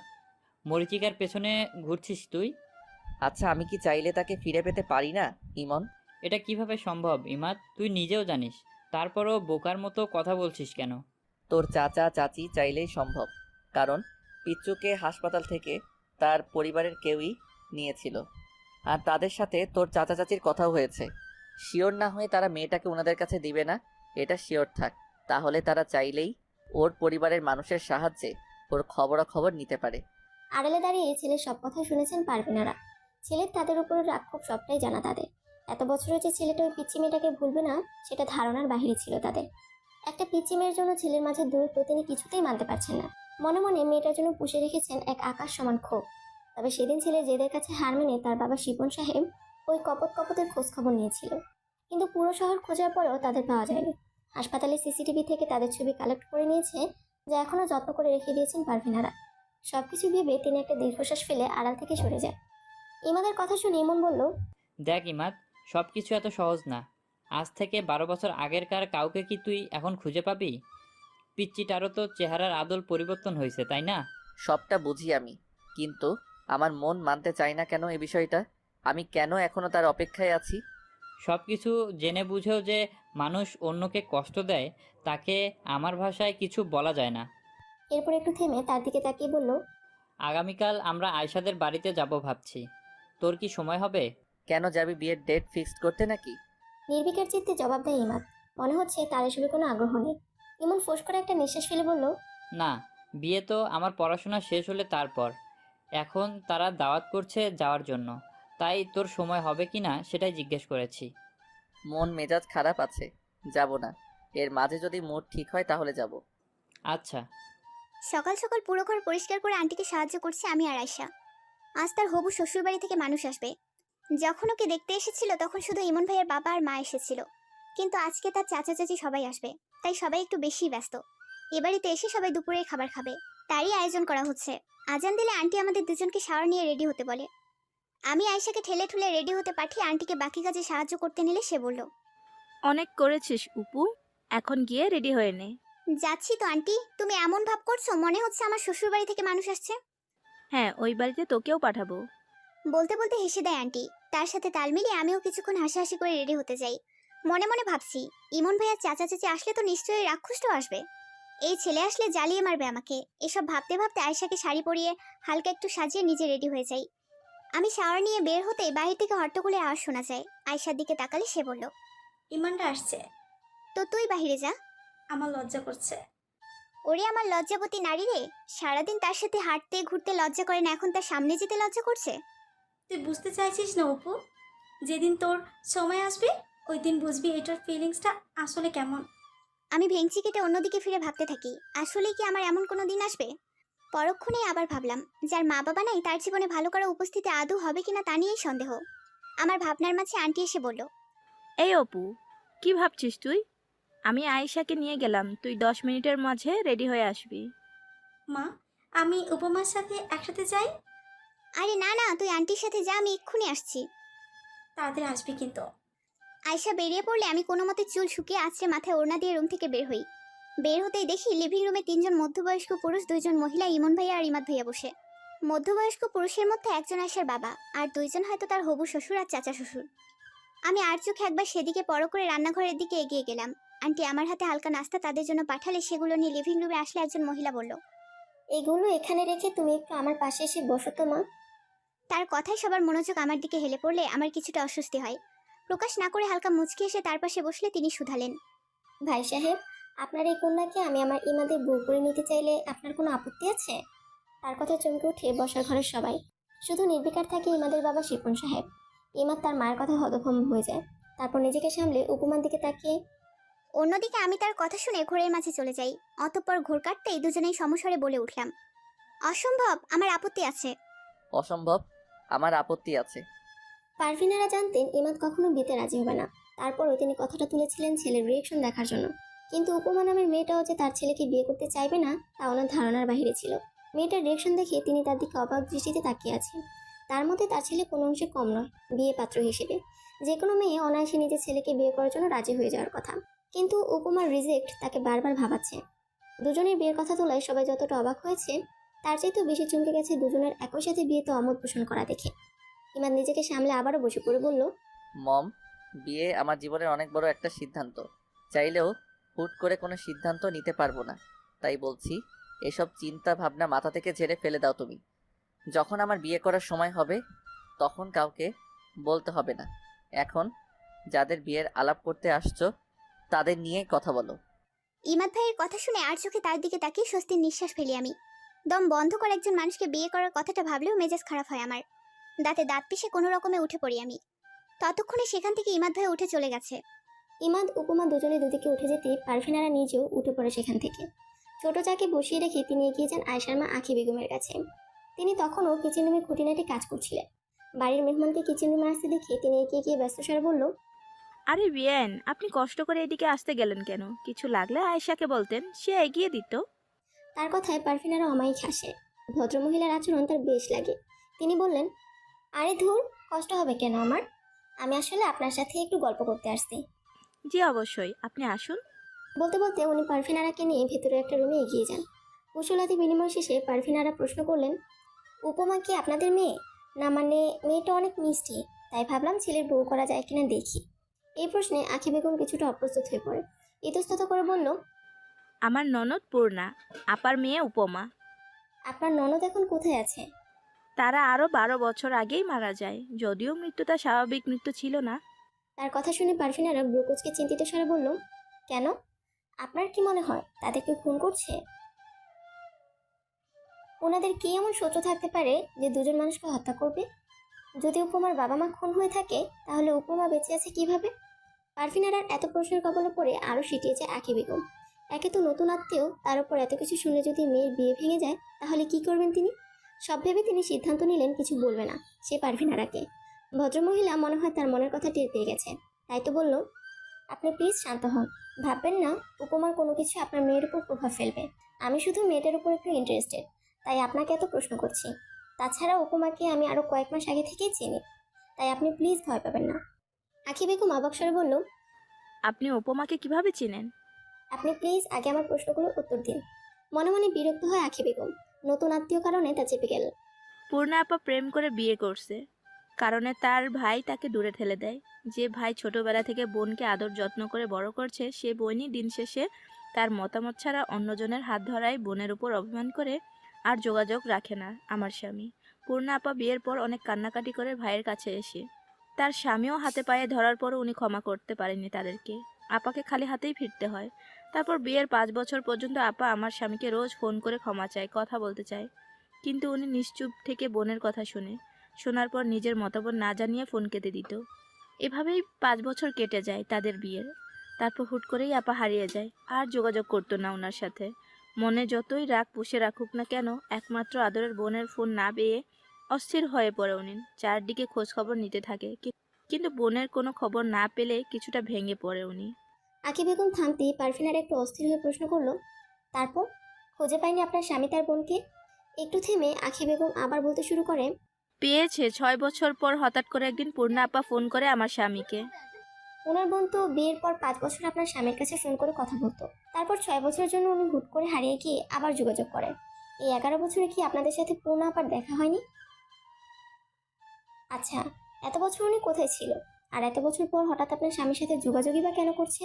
বলছি সেদিন আপা ফোন করে কান্নায় ভেঙে পড়েছিল। তার ভাইকে ফোনে শুধু একটা কথাই বলেছিল, ভাই আমার মেয়েটাকে একটু আপনি বাঁচান প্লিজ, মেরে ফেলবে ওরা আমার মেয়েকে, প্লিজ আপনি প্লিজ ঠিকানায় এসে আমার মেয়েকে নিয়ে যান। এত বছর পর বোনের কল পেয়ে উনি অস্থির চিত্তে বাহিরে যায়, এতটুকুই জানি আমি। তারপর ঘরে ফেরার সময় উপমাকে কোলে করে নিয়ে আসছে, আমার হাতে তাকে বুঝিয়ে দিয়ে বলেছিল, আমার বোনের রত্ন সে, তার যেন বর্তমানে বা ভবিষ্যতে কোনো সমস্যা না হয়। তাকে তুমি নিজের মেয়ের মতো ভালোবেসেই বড় করবে, সেই বিশ্বাস আছে আমার তোমার প্রতি। আঁখি বেগমের কথা শুনে ভ্রু কুঁচকে পারভিনারা। অনেক ঘটনাই এখনও তার কাছে ক্লিয়ার হয়নি, তারপরও যতটুকু শুনেছে তাতেই হ্যাপি তিনি। তাই কিছুটা হেসে বলল, উপমা জানে যে আপনারা তার মামা মামি হন? জি না, জানে না সে। উপমা জানে আমার স্বামী বন্ধুর মেয়ে সে, আর তারা মারা যাওয়ার পূর্বে তাকে আমাদের নিকট আমানত হিসেবে রেখে গেছে। ও আচ্ছা। আমি মম, তোমাকে সবাই খুঁজছে, বাহিরে এসো। হঠাৎ করে ইমাদের কণ্ঠ পেয়ে চমকে উঠে পারভিনারা। কথা শেষ না করে ছেলের দিকে অবাক দৃষ্টিতে তাকিয়ে থাকে। তার ছেলে কখনো তাকে খুঁজতে আসবে না এই ব্যাপারে তিনি শিওর। তাহলে কি তার ছেলে এতক্ষণ আড়ালে দাঁড়িয়ে তাদের সব কথা শুনেছে? মাকে এইভাবে নিজের দিকে তাকিয়ে থাকতে দেখতে অপ্রস্তুত হয়ে পড়ে সে। নিজেকে সামলে বলল, বাহিরে আসো, সবাই অপেক্ষা করছে। পারভিনারা নিজের বিষয় ঠিকই বলল, চলুন বাহিরে যাই, আরেকদিন কথা হবে, এখন তো সবাই অপেক্ষা করছে আমাদের জন্য। গভীর রাত, চারপাশ নিস্তব্ধতায় ঘিরে আছে। থেকে থেকে দু একটা যানবাহনের ডাক শোনা যায়। এই নিশুতি রাতকেই নিজের একাকিত্বের সঙ্গী হিসেবে বেছে নিয়েছে ইমান। গভীর রাতের মতোই গভীর ভাবনামগ্ন সে, কিছুতেই নিজের হিসেব মিলাতে পারছে না। তার মন কী কারণে উপমার বিষয়ে এত ইন্টারেস্টেড ফিল করছে? হঠাৎ করে উপমার সাথেই বা তার বিয়ের কথা বলেছিল কেন আজ? উনি বলেছিল উপমাকে সে আগে থেকেই চিনে। যদি সত্যিই চিনে থাকে তাহলে সেটা কিভাবে? আর উপমার বাবা মা কি সত্যিই খুন হয়েছে? যদি খুন হয়ে থাকে তাহলে সেটা কিভাবে? সবগুলো প্রশ্ন তার মাথায় কিলবিল করছে। উপমাকে সে একজন সহজ সরল মেয়ে হিসেবে ভেবেছিল, কিন্তু তার এখন মনে হচ্ছে উপমা আস্ত একটা রহস্যকন্যা। রহস্যকন্যা, প্রশ্নকুমারী নামগুলো বার কয়েক বিড়বিড় করে বলে অধর প্রসারিত করে হাসি ইমান। আসলে মেয়েটার নামের সাথে এই নামগুলো খাপে খাপে মিলে যায়। তার একবার মন বলে এই রহস্যকন্যা রহস্যগুলো উন্মোচন করতে, আবার মনে হয় এই মেয়েটাকে নিয়ে তার না ভাবলেই হয়তো ভালো হয়। দীর্ঘক্ষণ চিন্তা করে সে ভাবলো, এই মেয়েটার রহস্য উদ্ঘাটন করতে হলে তাকে অনেক ভাবতে হবে। সেই ভাবনার মাঝেই যদি পিচ্চু নামের পিচ্চি মেয়েটার দহন থেকে বাঁচা যায়, তাহলে মন্দ কিসের? পরক্ষণে আকাশের দিকে তাকিয়ে চোখ বন্ধ করে বিড়বিড় করে বলল, আমি তোমাকে ভুলতে পারছি না কেন পিচ্চু? আচ্ছা পিচ্চু, তুমি কি আমার কথা শুনতে পাচ্ছ? এই পৃথিবীতে যে তুমি নামক পিচ্চিটার জন্য প্রতি সেকেন্ডে কেউ একজন দহনে পুড়ে মরে, তুমি কি জানো? বেশ কিছুক্ষণ চুপ থেকে ইমাদ আবার আকাশের দিকে তাকিয়ে বলল, হয়তো জানো না। যদি জানতে তাহলে কি ছুটে আসতে আমার কাছে? আচ্ছা পিচ্চু, আমি যদি কখনো তোমাকে খুঁজে পাই, আমার এই হৃদয়ের দহনে কথা শুনলে বিশ্বাস করবে তুমি, নাকি প্রতিবারের মতো হেসে উড়িয়ে দিবে? আচ্ছা, আমার এই প্রেম কাহিনী তোমার কাছে হাস্যকর মনে হবে না পিচ্চু? তুমি জানো যদি কখনো তোমার সাথে দেখা হয় আর আমি তোমাকে এসব কথা বলি, তখন তুমি উপেক্ষার হাসি হাসলে আমি সবচাইতে বেশি কষ্ট পাবো। তুমি আমার না হলেও আমি হয়তো এতটা কষ্ট পাবো না। আমার কষ্টের পাল্লা আর ভারী করিও না পিচ্চু, ভালোবাসি তোমায়। বলতে বলতে তার চোখের কোণ দিয়ে এক ফোঁটা জল গড়িয়ে পড়ে। ইমান নিজের জলের কণাটুকু আঙুলের ডগায় নিয়ে ফের আকাশের দিকে তাকিয়ে বলল, হে আকাশ, তুমি সাক্ষী আছো আমি তাকে কতটুকু ভালোবেসেছি, আমার কত রাত জাগা তাকে নিয়ে, সবটারই প্রত্যক্ষ সাক্ষী তুমি। আমার এত অভিযোগ তোমার দিকে তাকিয়ে কেন বলি জানো? কারণ আমার পিচ্চু ও দিনে একবার হলেও এই আকাশের দিকে তাকায়। তুমি তার নিকট আমার ভালোবাসা পৌঁছে দিলেও পারতে। তুমিও স্বার্থপর। পরপর 3টা ক্লাস করে ক্লাসরুম থেকে বের হই আমি। ক্লান্ত লাগায় হেলতে দুলতে ক্যান্টিনে গিয়ে বসে পড়ি। চেয়ারে গায়ে এলিয়ে দিয়ে চোখ বন্ধ করতেই পাশে কারো দপ করে বসা শব্দে মাথা ঘুরিয়ে মানুষটার দিকে তাকালে দেখি আমার তথাকথিত বয়ফ্রেন্ড বসেছে। আমি তাকে দেখে মাথায় দুষ্ট বুদ্ধি আসায় তার দিকে তাকিয়ে মুচকি হেসে বললাম, হ্যালো হবু বরমশাই, কেমন আছেন? আমার কথায় ভ্রু কুচকে আমার দিকে কয়েক সেকেন্ড তাকিয়ে থেকে বলল, মাথায় ভূত চাপলো নাকি? কোন ভূত? অদ্ভুত কথা বলছো কেন? তার কথা টান টান উত্তেজনা নিয়ে বললাম, লুলু ভূত। জানেন, আমার অনেক প্রিয় একটা ভূত। কথাটা শুনে ইমাদ ভাই আহাম্মকের মতো আমার দিকে কিছুক্ষণ তাকিয়ে থেকে হঠাৎ করে ফিক করে হেসে দেয়। তাকে এভাবে হাসতে দেখে আমি বোকা বনে গেছি। ফিট ফিট করে তার দিকে তাকিয়ে আহত স্বরে বললাম, হাসার মতো কি এমন বলছি আমি আজব? উনি হাসতে হাসতে বলল, ভূত আবার কারো প্রিয় হয় নাকি? একটু মনে করার চেষ্টা করে আবারও বলল, ও হো, ভূত তো পেতনিদের প্রিয় হয়। তুমি কি তাদের কাতারে পড়ো? কথাটা শুনে ফুঁসে উঠে আমি তাকে আঙুল দিয়ে শাসিয়ে বললাম, শুনুন, সবাইকে নিজের মতো ভাববেন না। দেখতে তো দেখা যায় একদম ভূতের রাজার মতো। বুঝতে পারছি তোমাকে ভূতে ধরছে, না হলে তুমি হঠাৎ ভূত নিয়ে পড়লে কেন? যাই হোক, সেসব বাদ, এখন আমার সময় লাগবে। মানে? মানে তুমি এখন তোমার বয়ফ্রেন্ডকে সময় দিবা, যাকে বাংলা ভাষায় প্রেম বলে? আজব লোক তো আপনি। যাকে বিয়ে করতে নারাজ তার সাথে প্রেম করতে আসেন কেন? বেশি কথা বললে এই ভরা ক্যান্টিন থেকে তোমাকে কোলে করে নিয়ে যেতে সময় লাগবে না আমার। দিন দিন তোমার সাহস বেড়ে যাচ্ছে, একদম হাতের 5টা আঙুলি ভেঙে দিব। তোমার সাহস দেখে জাস্ট অবাক হয়ে যাচ্ছি আমি। তুমি এই আবরার ইমাদকে শাসিয়ে কথা বলছো, কিছু বলি না কারণে মাথায় চড়ে বসবে নাকি? বেশ ধমকের স্বরে কথাগুলো বলল ইমাদ ভাইয়া। তার হুটহাট রং বদলে আমি ভরকে যাই। কথা বলার সময় মাথাতেই থাকে না কার সাথে কথা বলছি আসলে। চারপাশে একবার তাকিয়ে দেখি অনেকে আমাদের দিকে তাকিয়ে আছে। এতজনের নজরে আবদ্ধ হয়ে অপ্রস্তুত হয়ে পড়ি আমি। ইমাদ ভাইয়ের দিকে তাকিয়ে দেখি সে চোখ মুখ লাল করে তখনও আমার দিকে তাকিয়ে আছে। তাকে তাকিয়ে থাকতে দেখে আমি চোখ মুখ কুঁচকে বললাম, যা করছি বেশ করছি। আপনি আমাকে উল্টাপাল্টা কথা শোনাবেন কেন? এখন তো শাসিয়ে কথা বলছি, দরকার পড়লে 2-4টা থাপ্পড়ও মারবো। কোনো সমস্যা আছে আপনার? কথাটা শেষ করতে না করতেই আমার গালে ঠাস করে একটা বসিয়ে দেয় উনি। তার আকস্মিক কাজে হতভম্ব হয়ে যাই আমি। পরিস্থিতি বুঝে উঠতেই চোখের কোণে জমা হতে থাকে বিন্দু বিন্দু জলের কোণা। উনি সেই প্রথম থেকে আমার গালকে সরকারি গাল পেয়ে ট্রিটমেন্ট করে যাচ্ছেন, একের পর এক অপমান করে যাচ্ছে। এই সব কিছু আমি গায়ে মাখছি না কেন ভেবে অবাক হলাম। তার যা খুশি তা তো করতে পারে না আমার সাথে, তাই না? এসব ভাবতে ভাবতে ইমাদ ভাইয়ের কক্রোশ কণ্ঠস্বর ভেসে আসে, যে কথাগুলো একটু আগে বলছো না, সেগুলো যেন তোমার মুখ থেকে দ্বিতীয়বার আমি না শুনি। সত্যি তোমার সাহস দেখে আমি অবাক হয়ে যাচ্ছি। ভুলে গেছো তুমি কার সাথে কথা বলছো? আমি চোখের পানি মুছে কোনো মতে আওড়ালাম, আপনি তো অনেক দামি মানুষ, তাহলে আমার মতো একটা মিডল ক্লাস ফ্যামিলির মেয়ের সাথে কথা বলছেন কেন? আমার কথা শুনে উনি দাঁতে দাঁত চেপে বলল, বড়দের মুখে মুখে তর্ক করছো, লজ্জা করছে না তোমার? সেই প্রথম দিন থেকে তোমার ব্যবহার দেখছি। সত্যি বলতে বাধ্য হচ্ছি, তোমার ফ্যামিলি তোমাকে আসলেই শিক্ষা দিতে পারেনি। না হলে অন্তত এতটুকু জানতে বড়দের সাথে কিভাবে কথা বলতে হয়। শুধুমাত্র তুমি আয়েশার বোন কারণেই না যাওয়া সত্ত্বেও তোমার সাথে কথা বলেছিলাম। এখন থেকে সেই ইচ্ছেটাকেও ধামাচাপা দিলাম। স্টুপিড। আপনার কি মনে হয় আপনার সাথে কথা বলতে আমি বসে বসে কান্না করি? উনি চোখ গরম করে আমার দিকে একবার তাকিয়ে উঠে চলে যায়। আমি চারদিকে একবার অপ্রস্তুত দৃষ্টি ফেলে উঠে দাঁড়াই। সবাই কেমন করে ফ্যাল করে তাকিয়ে আছে। ইমাদ ভাইয়ের আজকের ব্যবহারে মনটাই বিষণ্ণতায় বিষিয়ে যায়। চারদিকে ধুম বৃষ্টি হচ্ছে, শহরের রাস্তাঘাট পানিতে টইটুম্বুর। মেঘলা আকাশ থেকে টপটপ করে জমিনে বৃষ্টির ফোঁটা পড়ছে, অন্যদিকে আমার চোখ থেকেও টপটপ করে পানি পড়ছে। কিছুতেই মন শান্ত করতে পারছি না আমি। বরাবরই বাবা মায়ের আদরের কন্যা ছিলাম আমি, তাদের সবটুকু ভালোবাসাও ছিল আমার জন্য। শৈশবের স্মৃতি ঘাটতে এখনো অবধি মা বাবা শেষ কোন দিন আমার গায়ে হাত তুলেছে মনে করতে পারছি না আমি। খুব বেশি দুষ্টুমি করলে বাবা আমাকে সবসময় খুব বকতেন, কিন্তু কখনো গায়ে হাত তোলেনি। মাও বরাবরই এমন ছিল। তারা মারা যাওয়ার পর আঙ্কেল আন্টি আমাকে সবসময় আগলে রাখতেন।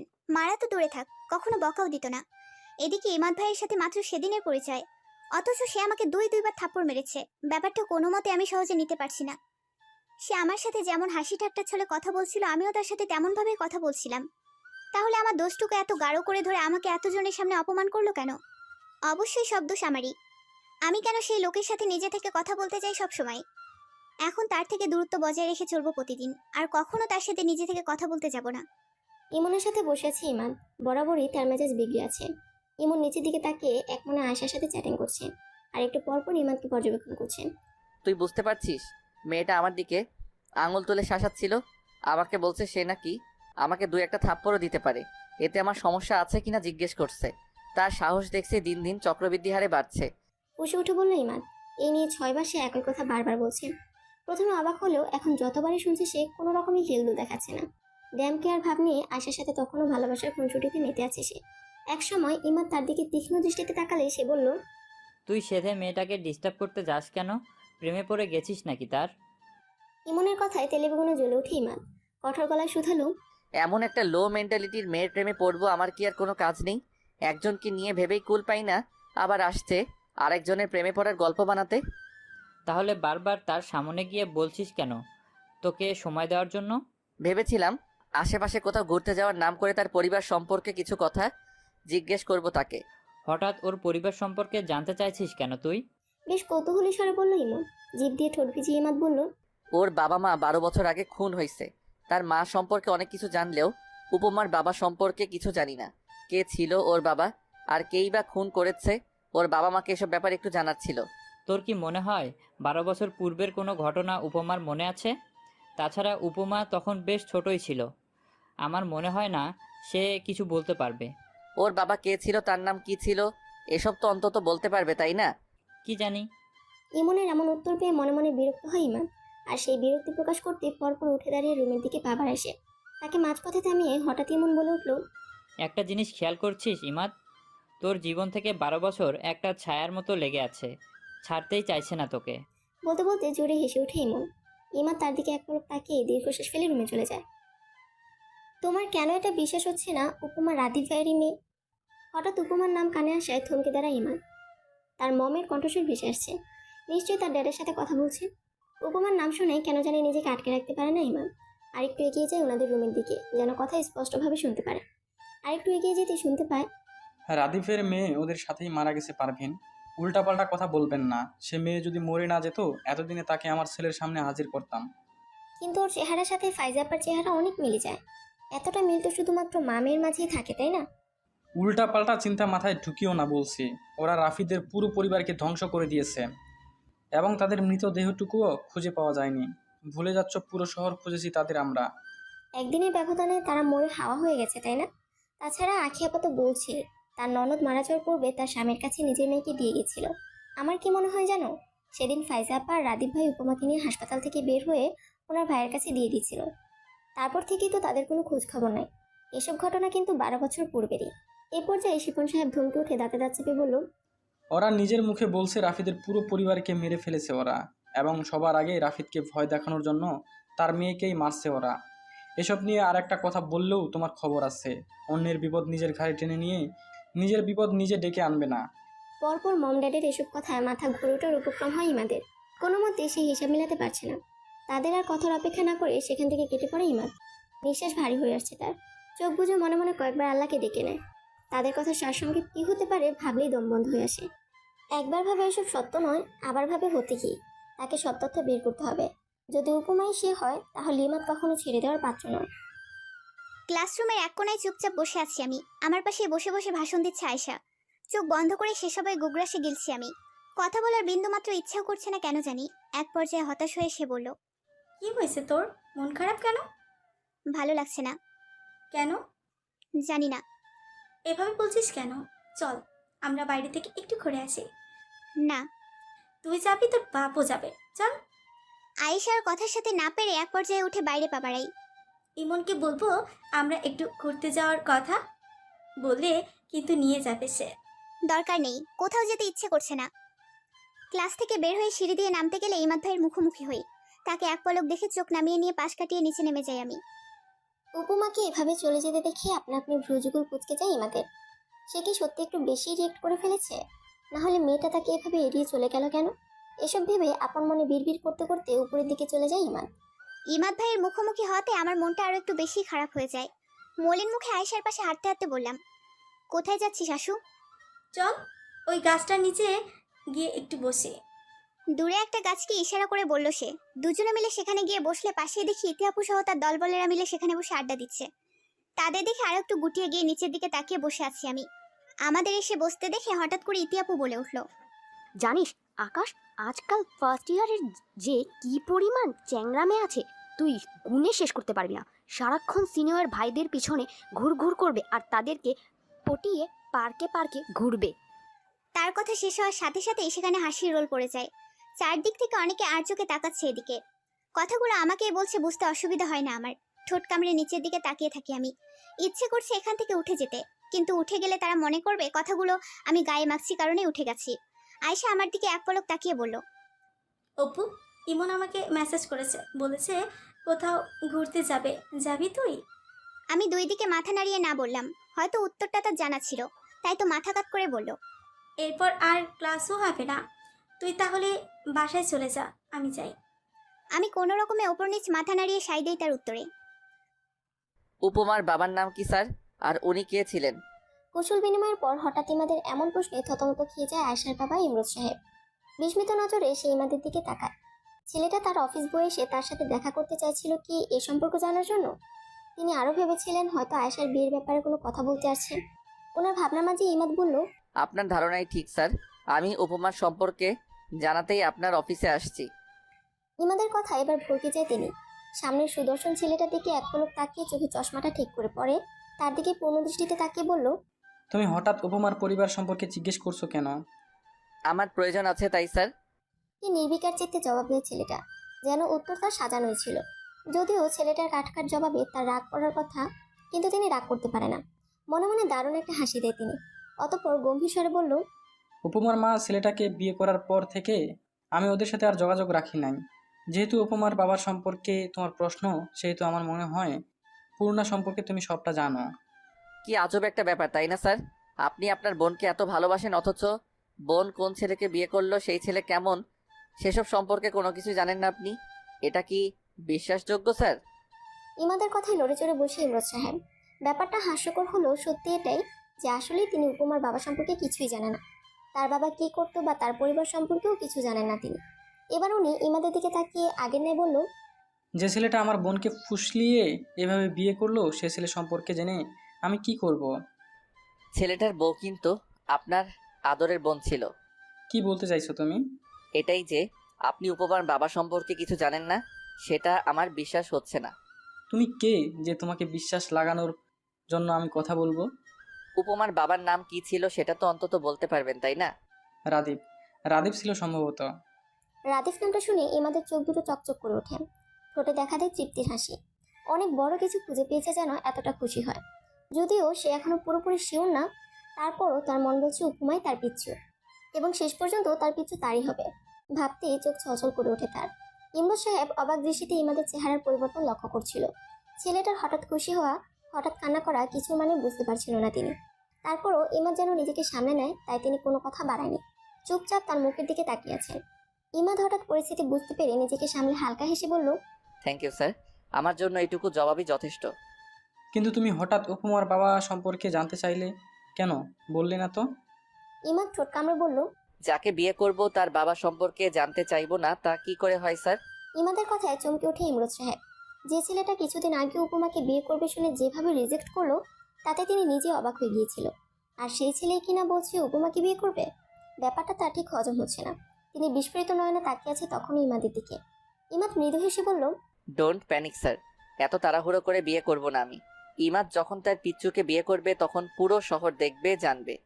ইমাদের কথায় আরেক দফা চমকে ওঠে ইমরোজ সাহেব। ইমাদের দিকে তাকিয়ে কোনো রকমে বলল, উপমার নাম পিচ্চু, সেটা তুমি জানো কিভাবে? সত্যি করে বলো তো মেয়ে তুমি। ইমরোজ সাহেবের কথায় প্রথমে ভ্রুকুচকে তাকায় সে তার দিকে। অতঃপর তার কথার অর্থ বুঝতেই অধর প্রসারিত করে হাসল সে। তার মাঝে যতটুকু কনফিউশন ছিল তাও দূর করে দিলেন ইমরোজ সাহেব স্বয়ং নিজে। ইমাদ উঠে ওনার দিকে হালকা ঝুঁকে বলল, পিচ্চুর ফিউচার হাজবেন্ড। বলে আসন ছেড়ে উঠে দাঁড়ায় সে। ইমরোজ সাহেব তখনও তার দিকে অবাক দৃষ্টিতে তাকিয়েছিল। ইমাদ তার দিকে তাকিয়ে মাথায় হাত বুলাতে বুলাতে কেবিন থেকে বের হয়ে যায়।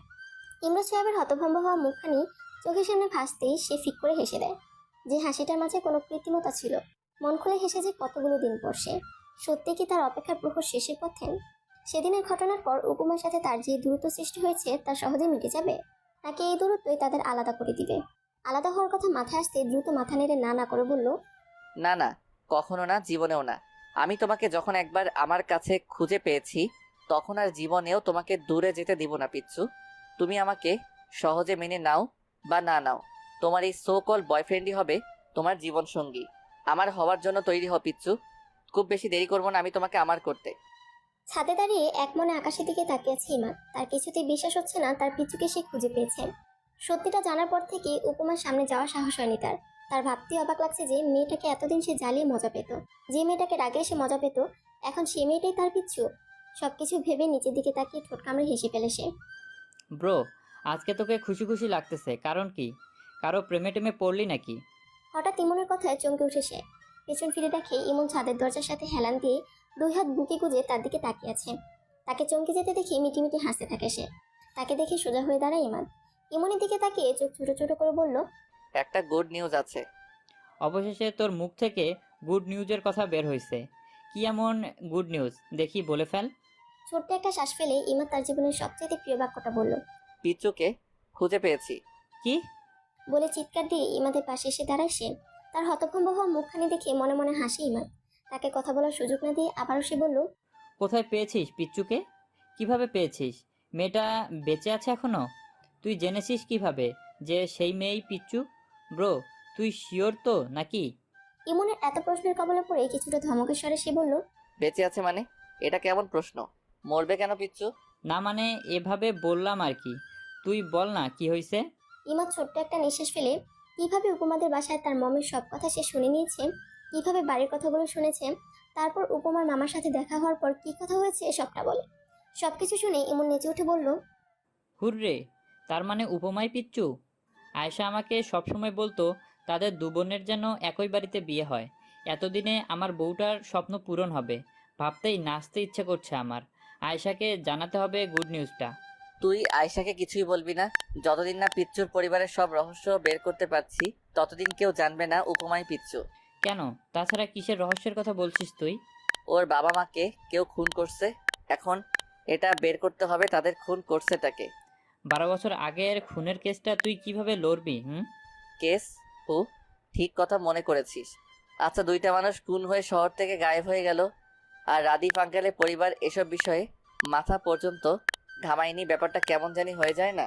তোর সবার আগে রাফিদ স্যারের সম্পর্কে খোঁজ নেওয়া উচিত। কে ছিল উনি আর ওনার পরিবারের লোকজন? কিন্তু কিভাবে তার পরিবারের খোঁজ খবর পাবো? আমার মনে হয় বড় মা আর বড় বাবা সব কিছুই জানে, তাদের কাছে জিজ্ঞেস করা উচিত। তাদের জিজ্ঞেস করে লাভ নেই, মুখ খুলবে বলে মনে হয় না। যা করার আমাদেরই বের করতে হবে। তোর এটা কেন মনে হচ্ছে বড় বাবা কিছু বলবে না? আমার মনে হচ্ছে না, আমি শিওর। তাই তাকে কিছু জিজ্ঞেস করে সন্দেহের তালিকায় পড়ে লাভ নেই। অন্য পথ খোঁজো। ওকে, আমি দেখছি কি করা যায়। ক্লাসে বসে গালের নিচে হাত রেখে বসে আছি আমি। আয়েশা ইমন ভাইয়ের বন্ধুদের সাথে পরিচিত হতে গেছে। আমাকে অবশ্যই যেতে বলেছে, কিন্তু ইতি আপু সহ তার দলবল থাকার সম্ভাবনা আছে কারণে যাইনি আমি। তাদের এই দলটাকে বড্ড বিরক্ত লাগে আমার কাছে, তাই এড়িয়ে চলতে ভালো লাগে। পাশে ধপ করে কিছু পড়ার শব্দে চমকে উঠি আমি। ভ্রু কুচকে পাশে তাকিয়ে দেখি ইমাদ ভাইয়া বসে আছে আমার পাশে। তাকে এখানে দেখে মনে মনে অবাক হলেও তা প্রকাশ না করে অন্যদিকে ফিরে বসি আমি। আমাকে মুখ ফিরিয়ে নিতে দেখে উনি বলল, এই মেয়ে, তুই মুখ ফিরিয়ে নিলে কেন? আমি চাই না আমার সাথে কথা বলতে এসে কারোর রুচিতে সমস্যা হয়। ও মা, তুমি তো দেখছি সেদিনের কথাগুলো এখনো ধরে বসে আছো। এখানে কেন এসেছেন? কৈফিয়ত চাইছো আবরার ইমাদের কাছ থেকে? বাঁকা হেসে পাল্টা প্রশ্ন করলো ইমাদ। উপমা নিচের দিকে তাকিয়ে আছে কারণে তার হাসিটা খেয়াল করেনি। সেভাবেই বললাম, সেই সাধ্য আছে নাকি আমার? তোমার সাধ্য না থাকলে পৃথিবীতে আর কারো সাধ্য নেই আবরার ইমাদের কাছ থেকে কৈফিয়ত নেয়ার। বিড়বিড় করে কথাটা বললো ইমাদ। হঠাৎ তাকে বিড়বিড় করতে দেখে আমি ভ্রুকুচকে তার দিকে তাকিয়ে বললাম, কি বিড়বিড় করছেন? আমার পাশ থেকে উঠুন, সবাই কিভাবে জানি তাকিয়ে আছে। সবাই জানে আমরা কপত কপতি, তাই আমাদের দিকে তাকিয়ে তাদের কাজ নেই। তুমি আমার কথা শোনো পিচ্চু। পিচ্চু ডাক শুনে চমকে উঠে তার চোখের দিকে তাকাই আমি। সে আমার চোখের দিকে গভীর দৃষ্টিতে তাকিয়ে আছে। বাবা মা মারা যাওয়ার পর থেকে আমাকে পিচ্চু নামে কেউই চেনে না, তাহলে উনি কিভাবে পিচ্চু বলে ডাকছে আমাকে? সবটাই কি অ্যাক্সিডেন্টালি নাকি কোনো না কোনো কারণ আছে? সে তখনও মোহনীয় দৃষ্টিতে আমার দিকে তাকিয়ে আছে। আমি চোখ নামিয়ে প্রশ্ন করলাম, এই নামে ডাকছেন কেন? আমি কি এখনো ছোট আছি নাকি? কিছু কিছু মানুষের কাছে কিছু স্পেশাল মানুষ সারা জীবন ছোটই থেকে যায়, বুঝলে পিচ্চু? বাবা মায়ের কাছে সন্তানেরা ছোট থাকে, তাই বলে আপনিও পিচ্চু নামে ডাকবেন নাকি আমাকে?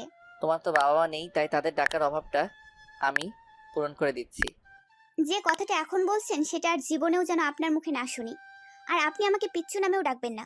বলে ব্রেঞ্চ থেকে উঠে দাঁড়াই আমি। চলে যাওয়ার জন্য পা বাড়াতেই ইমাদ ভাই বলল, তুমি আমাকে নিষেধ করলেও আমি শুনবো না। তোমার এই নামে আমি তোমাকে সারা জীবন ডাকবো। তার কথায় স্পষ্ট অধিকারের ছাপ। আমি অবাক দৃষ্টিতে তার দিকে তাকাই। উনিও ততক্ষণে দাঁড়িয়ে আমার সামনে এসে দাঁড়িয়েছেন। আরেকবার বলল, পিচ্চু নামেই ডাকবো তোমায় সারা জীবন। সমস্যা হবে তোমার? অবশ্যই সমস্যা আছে। ডাকবেন না বলছি না, তার মানে ডাকবেন না। 100 বার ডাকবো, 1000 বার ডাকবো। কি করবা তুমি আমাকে? খুন করব। হঠাৎ উপমার এমন কথা ভুরকে যায় ইমান। কিছুক্ষণ তার দিকে তাকিয়ে থেকে হঠাৎ ফিক করে হেসে দেয়। থ্রেড বাক্য শোনার পরও তার এমন রিয়েকশনে হতভম্ব হয়ে যায় আমি। তার দিকে চোখ পিটপিট করে তাকিয়ে থেকে আবারও মুখ ফিরিয়ে উল্টো দিকে হাঁটা ধরি। অর্ধেক পথ আসতেই হঠাৎ করে ইমাদ ভাই আবারও ডেকে বলল। পিচ্চু। তার এমন ডাকে হৃদয় কেঁপে ওঠে আমার। বুকের ভেতর মনে হচ্ছে হাতুড়ি পেটাচ্ছে। চোখ বন্ধ করে বড় একটা ঢোক গিলে পেছন ফিরে তাকালে উনি বলল, তোমার বাবা রাদীপ চৌধুরী কে ছিল পিচ্চু? কি কাজ করতেন উনি? হঠাৎ করে ইমাদ ভাইয়ের এমন প্রশ্ন শুনে আমি অবাক হয়ে দাঁড়িয়ে পড়ি। ক্লাসের অনেকেই আমাদের দিকে তখনও তাকিয়েছিল, যেন এখানে ফ্রিতে ড্রামা হচ্ছে। ইমাদ ভাইয়ের দিকে তাকিয়ে দেখি সেও একদৃষ্টিতে তাকিয়ে আছে আমার দিকে। আমাকে চারদিক পর্যবেক্ষণ করতে দেখে সে এগিয়ে এসে আমার হাত মুঠো করে বলল। চলো আমার সাথে। তার গম্ভীর স্বর শুনে কিছু বলার সাহস হয় না আমার। চুপচাপ তার সাথে পা মিলিয়ে ক্লাস থেকে বের হয়ে আসি। মাঠের এক কোণায় এসে নিচে বসে পড়ে উনি। নিজে বসে আমাকে টেনে তার পাশে বসিয়ে দিয়ে বলল। আমার প্রশ্নের উত্তর দাও। আমি তখন খুব ছোট ছিলাম, বাবা কি করতো জানি না। আচ্ছা, তোমার এটুকু তো নিশ্চয়ই মনে থাকবে কেমন পরিবারের মেয়ে তুমি। তোমার আত্মীয় স্বজন, আর্থিক অবস্থা কেমন ছিল সেসব মনে আছে? আমাদের কোনো আত্মীয় স্বজন ছিল না। আমি যখন মমের কাছে নানু বাড়ি দাদু বাড়ি বেড়াতে যাওয়ার আবদার করতাম, তখন মম বলতো, মনে করো এটাই তোমার নানু বাড়ি আর এটাই তোমার দাদু বাড়ি। আমরা দুজন কি তোমাকে কম ভালোবাসি যে তোমার অন্য কারো কথা মনে পড়বে? একটু থেমে ফোঁস করে একটা নিঃশ্বাস ফেলে আবারও বললাম, আর আমার যতদূর মনে পড়ে আমাদের আর্থিক অবস্থা খুবই সচ্ছল ছিল। দোতলা একটা ডুপ্লেক্স বাড়ি ছিল, যার নাম ছিল স্বপ্ননিবাস। বাবার পার্সোনাল গাড়ি ছিল। প্রতি ফ্রাইডেতে আমরা ঘুরতে যেতাম। স্বপ্নের মতোই ছিল দিনগুলো। বলতে বলতে মলিন হাসি আমি। সত্যিই স্বপ্নের মতো দিন ছিল। বাবা মায়ের চোখের মনি ছিলাম আমি। বাবা যখন অফিস থেকে ফিরতো তখন সবার আগে এসে জিজ্ঞেস করতো, আমার পিচ্চু সোনা কই? সে যদি ঘুমের মধ্যেও থাকতো, যত রাতই হোক তাকে জাগিয়ে তুলতো তার বাবা। আমাদের বাবা মেয়ের সম্পর্ক দেখে মম বলতো, কারো নজর না লেগে যায়। এটা নিয়েও বাবা আর আমি অনেক মজা নিতাম।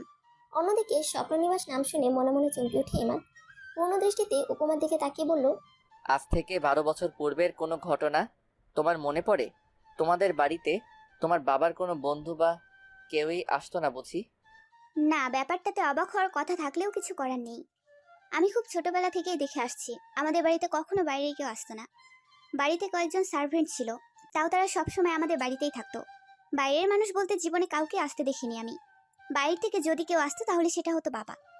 উপমার কথায় আবার অবাক হয় ইমান। সব কথাতে এতটুকু বুঝতে পারছেন রাদীপ চৌধুরীর স্ত্রী এবং সন্তানকে খুবই ভালোবাসতেন। এ কারণে নিজে কি কাজ করতেন এবং যেসব থেকে সবসময় এই দুজনকে দূরে সরিয়ে রাখ। তার বাবা কি কোনো অপরাধ জগতের সাথে জড়িত, নাকি এমন কোনো চাকরি করে যেটা তার এবং তার পরিবারের জন্য হার্মফুল? তাছাড়া ইমরো সাহেব যেমন নিজের বোনকে পালিয়ে বিয়ে করার জন্য সম্পর্ক বিচ্ছিন্ন করছেন, একই কারণে হয়তো রাদীপ সাহেবেরও পরিবারও মেনে নেয়নি। সবটাই তার ভাবনা, অন্য কিছুও হতে পারে।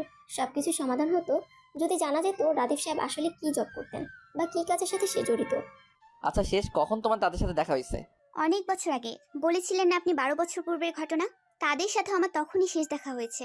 তারপর কোথায় গেছে তারা?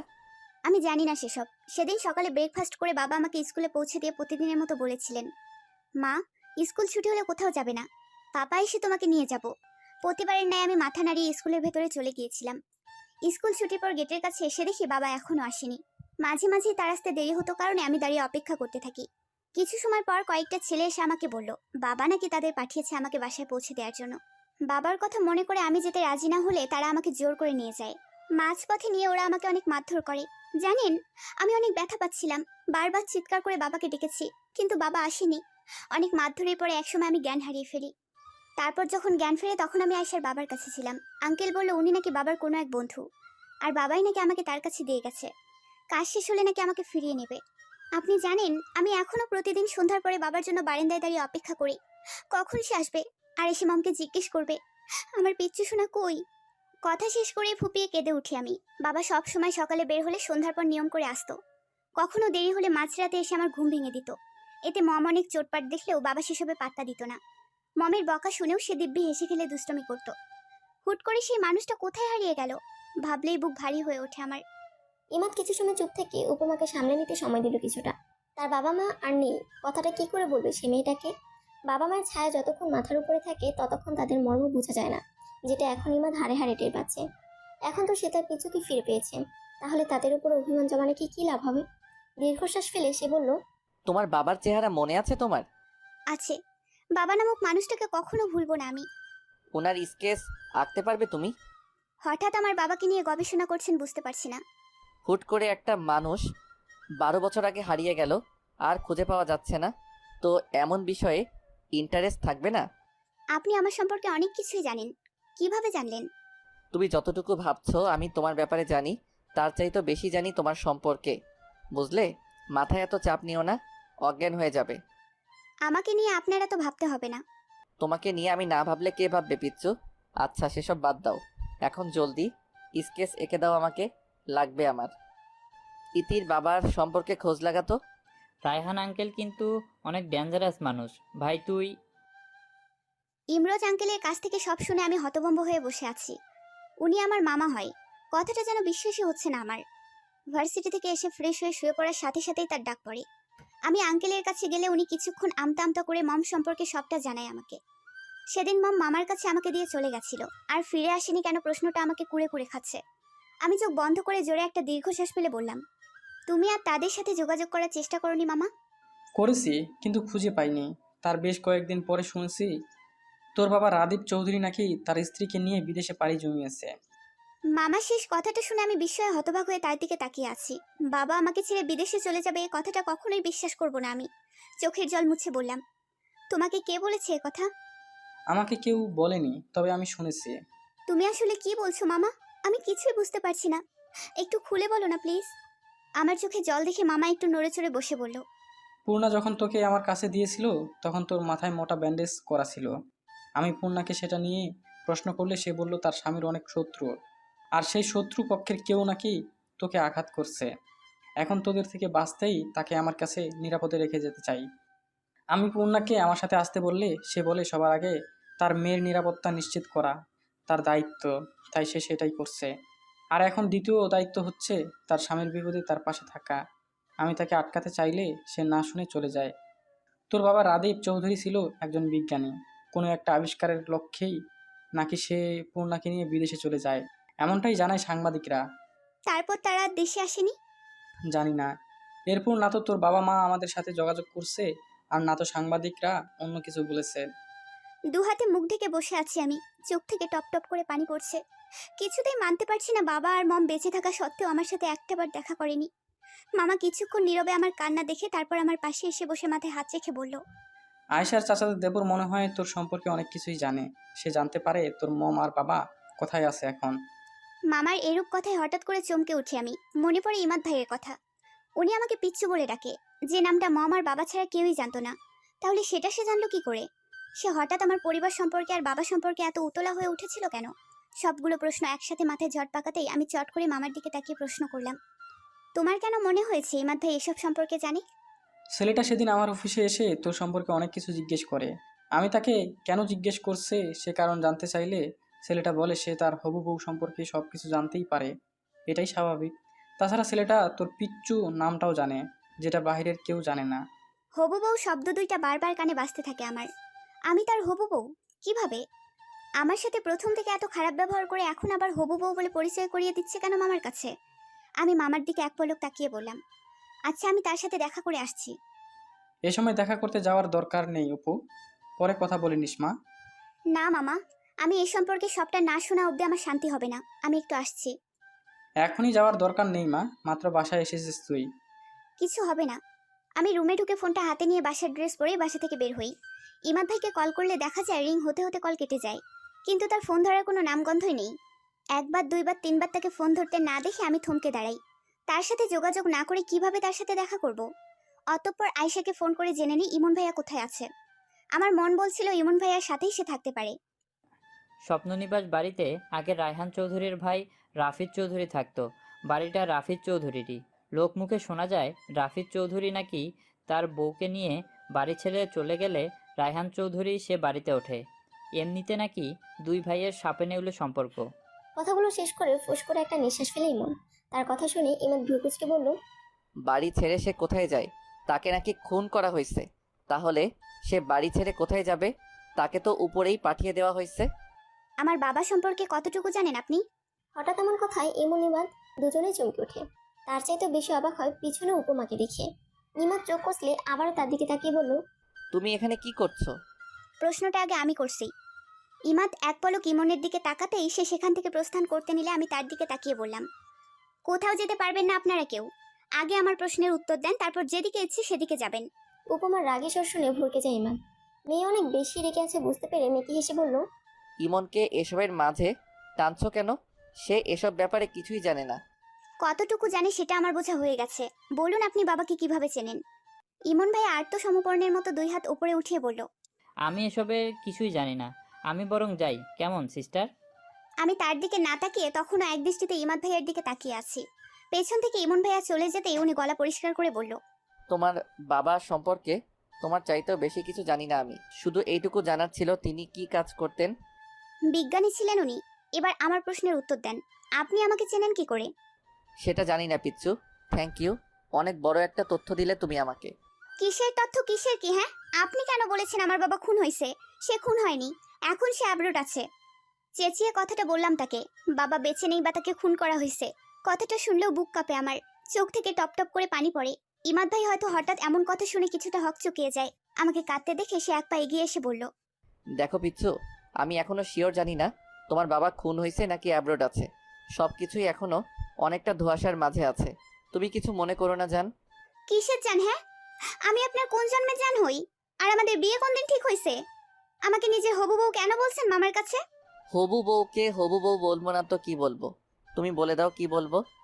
ওকে ফাইন, আপনার তেড়াবাঁকা কথা শোনার ইচ্ছে নাই আমার। আপনি শুধু এটা বলেন কিভাবে চেনেন আমাকে? আমরা কি আত্মীয় হই? কিভাবে চিনি সেটা বলতে পারবো না, তবে এইটুকু শিওর হয়ে নাও যে আমি তোমার আত্মীয় না।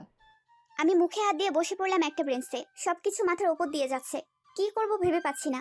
বাবার বুকে মুখ লুকিয়ে একটু কান্না করতে ইচ্ছে করছে। আমি দুই হাতে মুখ ঢেকে ইমাদ ভাইকে বললাম, আপনি আমাকে মামার কাছে নিজের হবু বউ বলে দাবি করছেন, কিন্তু এটা তো শিওর জানেন যে আমি রাজি না হলে আপনি কোনোদিনই আমাকে বিয়ে করতে পারবেন না। জানি।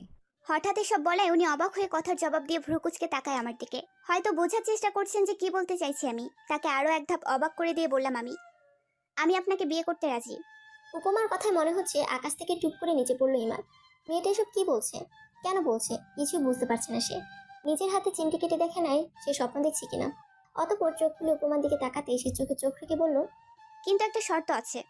হয়তো এই কথাটার অপেক্ষাতেই ছিল ইমান। কোনো কারণ ছাড়া উপমা কখনোই তাকে বিয়ে করতে রাজি হবে না। তাই তার চোখে চোখ রেখে শুকনো হেসে বলল, কি শর্ত সেটা বলো। আমার বাবা সম্পর্কে সবটা আমাকে বলতে হবে আপনার। কি কি জানেন আপনি? অবাক হয়ে চোখ পিটপিট করে সে তাকায় মেয়েটার দিকে। একটা মেয়ে চোখে সীমাহীন স্বপ্ন নিজের পিতা সম্পর্কে জানা, এবং সেটা অবশ্যই পজিটিভ কিছু। পিতৃ ভালোবাসা মেয়েটাকে অন্ধ করে দিয়েছে, যে সামান্য একটা ব্যাপার জানার জন্য নিজের জীবনকে অনিশ্চয়তার দিকে ঠেলে দিচ্ছে। যে মানুষটাকে সে সবসময় চাইতে বেশি অপছন্দ করে তার সাথে সংসার করার কথা বলছে। সে কি একটু স্বার্থপর হবে? ভালোবাসাকে নিজের করতে এই উপায়টাকে কাজে লাগাবে? না হলে যে তার পিচ্চুকে পাওয়া তার কাছে আরও জটিল হয়ে যাবে। পরক্ষণে এসব চিন্তা মাথা থেকে ফেলে মাথা ঝেড়ে দুপাশে নাড়িয়ে বলল, দেখো পিচ্ছু, আমি কখনোই চাইবো না এভাবে বিয়ে করতে। সামান্য একটা ব্যাপার, কিন্তু এ ব্যাপারে আমি শিওর না হয়ে তোমাকে কিছু বলতে পারবো না। তার কথা শুনে আমি মুখটা কঠিন করে বললাম, তাহলে আমাকে বিয়ে করার চিন্তা সারা জীবনের জন্য মাথা থেকে ঝেড়ে ফেলে দিন ইমাদ সাহেব। কথা শেষ করে তার দিকে এক পলকের জন্য তাকিয়ে দেখি সে কেমন অসহায়ের মতো আমার দিকে তাকিয়ে আছে। এটা দেখে মুখ ফিরিয়ে নেই আমি। তার জন্য একটু মায়া হচ্ছে না আমার। এই মুহূর্তে তার থেকেও বেশি নিজেকে অসহায় মনে হচ্ছে। কি করব, কিভাবে তাদের খোঁজ নেব, কিছুই মাথায় আসছে না আমার। তাই দু হাতে মুখ ঢেকে হু হু করে কেঁদে উঠি। উপমাকে হঠাৎ এভাবে কাঁদতে দেখে হকচকে যায় ইমান। কিছুটা অপ্রস্তুত স্বরে বলল, এভাবে কাঁদছো কেন পিচ্ছু? বিশ্বাস করো, আমি সবটা জানার পরে তোমাকে জানাবো। তার এই কথার ফলে উপমার কান্নার গতি আরো বেড়ে যায়। ইমান কি করবে উপায়ন্ত না পেয়ে বলে বসলো, ঠিক আছে, আমি বলার পরে কিন্তু আমাকে বিয়ে করতে হবে। তার কথা শুনে চোখ দুইটা চকচক করে ওঠে আমার। তাড়াতাড়ি চোখের পানি মুছে পড়লাম, বলেন তাহলে। ইমা অসহায় স্বরে বলল, তখন কিন্তু বলতে পারবে না যে এই সামান্য তথ্যর জন্য আপনাকে বিয়ে করতে পারবো না। এ কথা বললে তুলে নিয়ে বিয়ে করব, মনে রেখো। আপনি কি বলবেন? ইমাদ ফোঁস করে একটা নিঃশ্বাস ফেলে শুরু থেকে সবটা বলল। শুধু সে যে 12 আগ থেকে তাকে চিনে সেটা এবং পিচ্চুকে ভালোবাসার কথাটা স্কিপ করে যায়। সবটা শুনে উপমা নিচের দিকে তাকিয়ে বলল, আপনি আমাকে কিভাবে চেনেন? আমাকে বিয়ে কেন করতে চাইছেন সেসব তো বলেননি। সেসব তুমি আমার কাছ থেকে জানতে চাওনি। যেটা জানতে চাইছো সেটাই বলছি, বাকিটা না জানলেও চলবে তোমার। এটা বললে হবে না, জানতে চাই আমি। বলছি না জানতে হবে না। চলো বিয়ে করব। এখন কিভাবে? চলো আমার সাথে। ইমাদ ভাইয়ের বাড়িতে বসে আছে জড়সড় হয়ে। আমার সামনে ইমাদ ভাইয়ের বাবা শিপন সাহেব আর তার মা পারভিনারা বসে আছে। তারা ভেবে পাচ্ছে না যে ছেলেটা সেদিন উপমাকে রিজেক্ট করছে সেই ছেলেই কেন এখন তাকে বিয়ে করতে চাইছে। পারভিন আরা তার স্বামীকে হালকা গুঁতো দিয়ে ফিসফিস করে বলল, তোমাকে আমি বলেছিলাম না উপমায় রাদীপ ভাইয়ের মেয়ে? বিশ্বাস করনি তুমি, এখন দেখছো আমার ছেলে ওই মেয়ে ছাড়া কাউকেই বিয়ে করবে না। চিন্তিত মুখে বসে আছে শিপন সাহেব। তিনি সত্যি চিন্তিত। তার ছেলে কেন হঠাৎ এই সিদ্ধান্ত নিলেন তা তিনি বুঝতে পারছেন না। স্ত্রীর কথাও তাকে চিন্তায় ফেলে দিচ্ছে বারবার। যদি সত্যি রাদীপের মেয়ে বেঁচে থাকে তাহলে মেয়েটাকে বাঁচতে দিবে না কিছু পশু? হ্যাঁ, পশুই তো। একজন মানুষ যখন অন্য একজন মানুষকে খুন করে তখন তো সে আর মানুষ থাকে না, পশুর কাতারে পড়ে যায়। তারা এখন অপেক্ষা করছে উপমার মামা আর মামির জন্য। মেয়েটা কেমন জড়সড় হয়ে বসে আছে দেখে মায়া লাগলো তার। স্ত্রীকে চোখ দিয়ে ইশারা করে ব্যাপারটা দেখার জন্য। পারভিন আরা ছোট একটা নিঃশ্বাস ফেলে উঠে দাঁড়িয়ে তার দিকে এগিয়ে যায়। ভাবতেই অবাক লাগছে তার, একসময় এই মেয়েটাকেই তিনি হিংসা করেছেন ভেবেই মনে মনে হাসছেন তিনি। উপমার পাশে বসে তার মাথায় হাত রেখে বলল, তোমার কি কোনো সমস্যা হচ্ছে মামনি? চলো রুমে যাবে আমার সাথে। পারভিন আরার কথা শুনে আমি মাথা নেড়ে হ্যাঁ জানাই। এতগুলো মানুষের সামনে বসে থাকতে অস্বস্তি হচ্ছিল আমার। ইমাদ ভাই সে যে আমাকে বসিয়ে রেখে কোথায় জানি গিয়েছে জানি না আমি। তার বাবা শিপন সাহেব মামাকে ফোন করে ইমার্জেন্সি ভাবে এ বাড়িতে আসতে বলছে। মামা মনে মনে হয়তো এমন কিছু অপেক্ষাতেই ছিলেন। সেই মুহূর্তে আমার সাথে কথা বলতে চাইলে উনি বলেন যা আলোচনা হবে সবটা সরাসরি হবে, তাই উনি মেনে নিয়েছে। ঘন্টাখানেক পরে আয়েশা রুমে আসে। তাকে দেখে আমি এক পলক তার দিকে তাকিয়ে বললাম, কখন এসেছিস? বাইরের কি খবর? ইমাদ ভাইকে তুই ভালোবাসিস? কই, কথাটা তো আমাকে বললি না। তার কথা শুনে আমি চমকে উঠে বললাম, এ কথা কে বলছে তোকে? ওই তো ইমাদ ভাই, বাইরে বাবাকে কথাটা বলো। আমি চোখ বড় বড় করে আয়েশার দিকে তাকিয়ে আছি। তার চোখ মুখ দেখে মনে হচ্ছে বেচারির কথাটা হজম করতে বেগ পোহাতে হচ্ছে। আমি তাকে কিছু বলতে যাব তার আগে ইমন ভাইয়ের মা এসে আমাকে বাইরে আসতে বলল। আমি আয়েশার দিকে তাকিয়ে চোখ দিয়ে আশ্বাস দিয়ে বললাম, তুই চিন্তা করিস না, এরকম কিছুই না। আমার কথায় সে স্বস্তির নিঃশ্বাস ফেলে বলল, তাই তো বলি, কার দ্বারা কি হবে সেটা আমার ভালোই জানা আছে। তার কথায় ভেঙচি কেটে বাইরে বের হই আমি রুম থেকে বের হতেই ইমাদ ভাইয়ের মা এসে আমাকে ধরে নিয়ে সোফায় বসিয়ে দেয়। আমি নিচের দিকে তাকিয়ে আছি। নিজেকে কেমন জানি অপরাধী মনে হচ্ছে। যাকে শর্ত দিয়ে বিয়ে করছি তাকে কি ভালোবাসতে পারবো? এই কথাটা ভেবেই ভয় হচ্ছে। তখন মামা বলল, ইমাদ বলছে তোমরা নাকি দুজন দুজনকে ভালোবাসো। কথাটা আমি বিশ্বাস করিনি। তারপর তুমি যদি চাও এই বিয়েটা হবে অপু, তুমি কি তাকে বিয়ে করতে রাজি আছো? মামার প্রশ্ন শুনে মাথা তুলে ইমাদ ভাইয়ের দিকে তাকাই। সে এক দৃষ্টিতে আমার দিকে তাকিয়ে আছে। মামা বলল, ওর দিকে তাকাচ্ছ কেন তুমি? আমার দিকে তাকিয়ে উত্তর দাও। আমি তার দিক থেকে চোখ সরিয়ে মামার দিকে তাকাই। উপস্থিত সবাই উৎসুক দৃষ্টিতে আমার দিকে তাকিয়ে আছে দেখে নিচের দিকে তাকিয়ে অপ্রস্তুত স্বরে বললাম, আমি রাজি এবং সম্পূর্ণ সজ্ঞানে আমি তাকে বিয়ে করতে চাই। কথাটা বলে নিজেই লজ্জা পেয়ে যাই। নিজেকে কেমন জানি বেহা মনে হচ্ছে। আর চোখে তার দিকে তাকিয়ে দেখি সে আমার দিকে তাকিয়ে মিটিমিটি হাসছে। তাকে হাসতে দেখে অস্বস্তিতে মরিয়ে যায় আরো। ইমাদ ভাইয়ের বাবা বলল, দেখলেন বিয়াই, আমি বলেছিলাম না আমার ছেলেকে বিয়ে করতে উপমার কোনো আপত্তিই থাকবে না, থাকার কথাও না। বলে হাসলেন তিনি। তাকে হাসতে দেখে পরপর সবাই মুচকি হাসলেন। মামা বলল, অপু বিয়ে করতে চাই জেনে খুশি হলাম, কিন্তু বিয়েটা এখন হচ্ছে না। আপনাদের ছেলে পড়ালেখা শেষ করার পরেই আমরা মেয়ে বিয়ে দিব আর উঠিয়ে দেব। তবে আপনারা চাইলে এখন এঙ্গেজমেন্ট হলে ভালো হয়। মামার কথা শুনে সম্মতি জানায় ইমাদ ভাইয়ের পিতা শিপন সাহেব। একে একে সবাই সম্মতি জানাতেই বেঁকে বসে ইমাদ ভাই নিচে। চোখ মুখ কুচকে উনি বলল, মামা বাড়ির আবদার নাকি? আমার আজকেই বউ চাই, আর বিয়ে হলে এখনই হবে, অপেক্ষা করতে পারবো না। তার বলা অপেক্ষা করতে পারবো না কথাটা শুনে লজ্জায় কান গরম হয়ে ওঠে আমার। নিচের দিকে তাকিয়ে পায়ের নখ দিয়ে মেঝেতে আঁকিবুকি করতে থাকি। অন্যদিকে তার কথা শুনে তার বাবা তেতে উঠে বলল, এমন নির্লজ্জের মতো কথা বলছো কেন? উনি উপমার অভিভাবক, তাই সে যা বলবে তাই হবে। কেন? 12 বছর তো তার কাছেই ছিল, তখন কি আর আমি চাইতে গেছি? এখন আমার লাগবে তাই চাইছি। ইমাদ ভাইয়ের কথা শুনে চোখ খিচে বন্ধ করে নেই। এত লজ্জা এই জীবনে মনে হয় কোনোদিন পাইনি। লোকটা এমন নির্লজ্জের মতো কথা বলছে কেন? দেখে মনে হচ্ছে কোনো বাচ্চা তার প্রিয় খেলনা কিনে দেওয়ার জন্য বায়না ধরছে। শিপন সাহেব ছেলের কথা শুনে কিছুক্ষণ তার দিকে তাকিয়ে থাকে।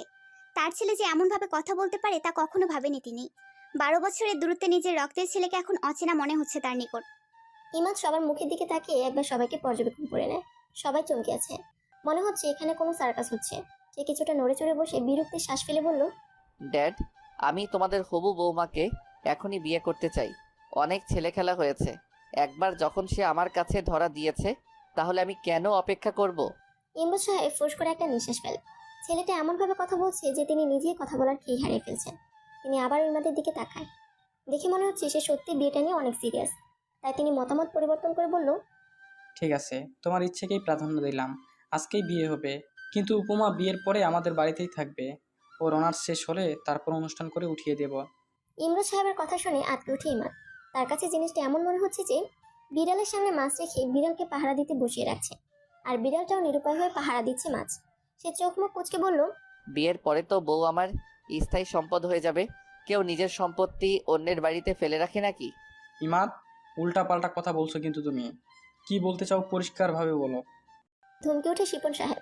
ছেলের উপর বেজায় বিরক্ত তিনি। ছেলের এসব কথাবার্তা তার কাছে বিরক্ত লাগে। সহজভাবেই তো বলছি, যদি তোমরা না বুঝো তাহলে আমি কি করব? পিচ্ছুকে আমি আজ বিয়ে করব এবং সে আমাদের বাড়িতেই থাকবে বিয়ের পরে। পরে অনুষ্ঠান হবে বললেও মেনে নিব, তবে বউ আমার কাছে থাকতে হবে। ইমরুজ সাহেব বুদ্ধিমান মানুষ। ইমাদের কথা স্পষ্ট বোঝা যাচ্ছে সে উপমাকে আজকেই বিয়ে করবে। কেউ বাধা দিতে গেলেও শুনবে না, কিন্তু তিনি এখন মেয়ে উঠিয়ে দিতে ইচ্ছুক না। মেয়েটা মাত্র আজ জানলো যে তিনি তার মামা। এখন সে মামা মামা করে পুরো বাড়ি মাতিয়ে রাখবে। ভাগ্নের সাথে তিনিও একটু মন খুলে কথা বলতে পারবে। কিন্তু ইমাদ যদি এভাবে জেদ ধরে বসে থাকে তাহলে সেটা কখনোই সম্ভব না। একমাত্র উপমাই যদি বলে সে এখন বিয়ে করতে ইচ্ছুক নয়, তাহলে ইমাদ আর কিছু বলবে না। তাই তিনি উপমার দিকে তাকিয়ে বলল, অপু মা, তুমি কি চাও? তুমি যা চাইবে তাই কিন্তু হবে। মামার প্রশ্ন শুনে আমি তার দিকে মাথা তুলে তাকাই। সবাই আমার দিকে প্রশ্নবোধক চাউনিতে তাকিয়ে আছে। ইমাদ ভাই আমার দিকে করুণ দৃষ্টিতে তাকিয়ে আছে, যেন আজকে বিয়ে না করলে সে মরে যাবে। আমি কি বলবো বলবো করে মিনমিন স্বরে বললাম, তোমরা যা চাও তাই হবে, আমার পার্সোনালি কোনো মতামত নাই। বিরক্ত হয় ইমরোজ সাহেব। তিনি অবশ্যই মনে মনেই ভাবছেন তার উত্তর এমন হতে পারে। তারপরও মনে শান্তির জন্য আবারও প্রশ্ন করছে। উপমার উত্তরে ইমাদ প্রশান্তির হাসি হেসে বলল, তাহলে আর কি লাগে, কাজী ডাকো ড্যাড। আমার একমাত্র ভাগ্নি সে, তার বিয়ে কি করে এত সাদামাটাভাবে হবে? 1 সপ্তাহ পর বিয়ের ডেট দাও, তাহলেই হবে। বিয়ে আজকেই হবে, আমার পড়ালেখা শেষ হলে তখন না হয় অনুষ্ঠান হবে। ততদিন উপমা কোথায় থাকবে? আমাদের এ বাড়িতেই থাকবে। অবশেষে ইমাদের জেদের কাছে হার মেনে আজকে বিয়ে হয় আমাদের। এতক্ষণ কোনো ভয় না হলেও এখন ভয় হচ্ছে। নতুন জীবন, অপছন্দের মানুষ, সবটা মিলিয়ে আমার মেনে নেওয়া যে সহজ হবে না সেটা ভালোই বুঝতে পারছি। আচ্ছা, আজকে ইমাদ ভাইয়ের যে রূপ দেখেছি তাতে মনে আরো বেশি ভয় হচ্ছে। তার কথাতেই বোঝা যাচ্ছে সে আমাকে চায়, খুব করে কাছে চায়, হয়তো ভালোবাসে। আয়েশার সাথে এক রুমে বসে আছি। মামা মামি অনেক আগেই চলে গেছে। আয়েশাকে আমি রেখে দিয়েছি। সে আমাকে একটা সুন্দর ম্যাজেন্টা কালারের শাড়ি পরিয়ে হালকা সাজিয়ে দেয়। মন খারাপের কারণে সে আমার সাথে তেমন কথাও বলছে না।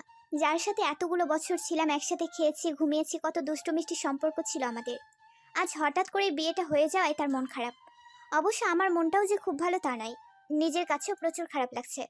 বুঝতে পারছি না কোনটা ভুল আর কোনটা সঠিক। দেখেছিস অপু, আমি দোয়া করছি কারণেই ইমাদ ভাইয়া তোকে ভালোবেসেছে, তোদের বিয়েও হয়েছে। তার কথা শুনে হাসি পায় আমার।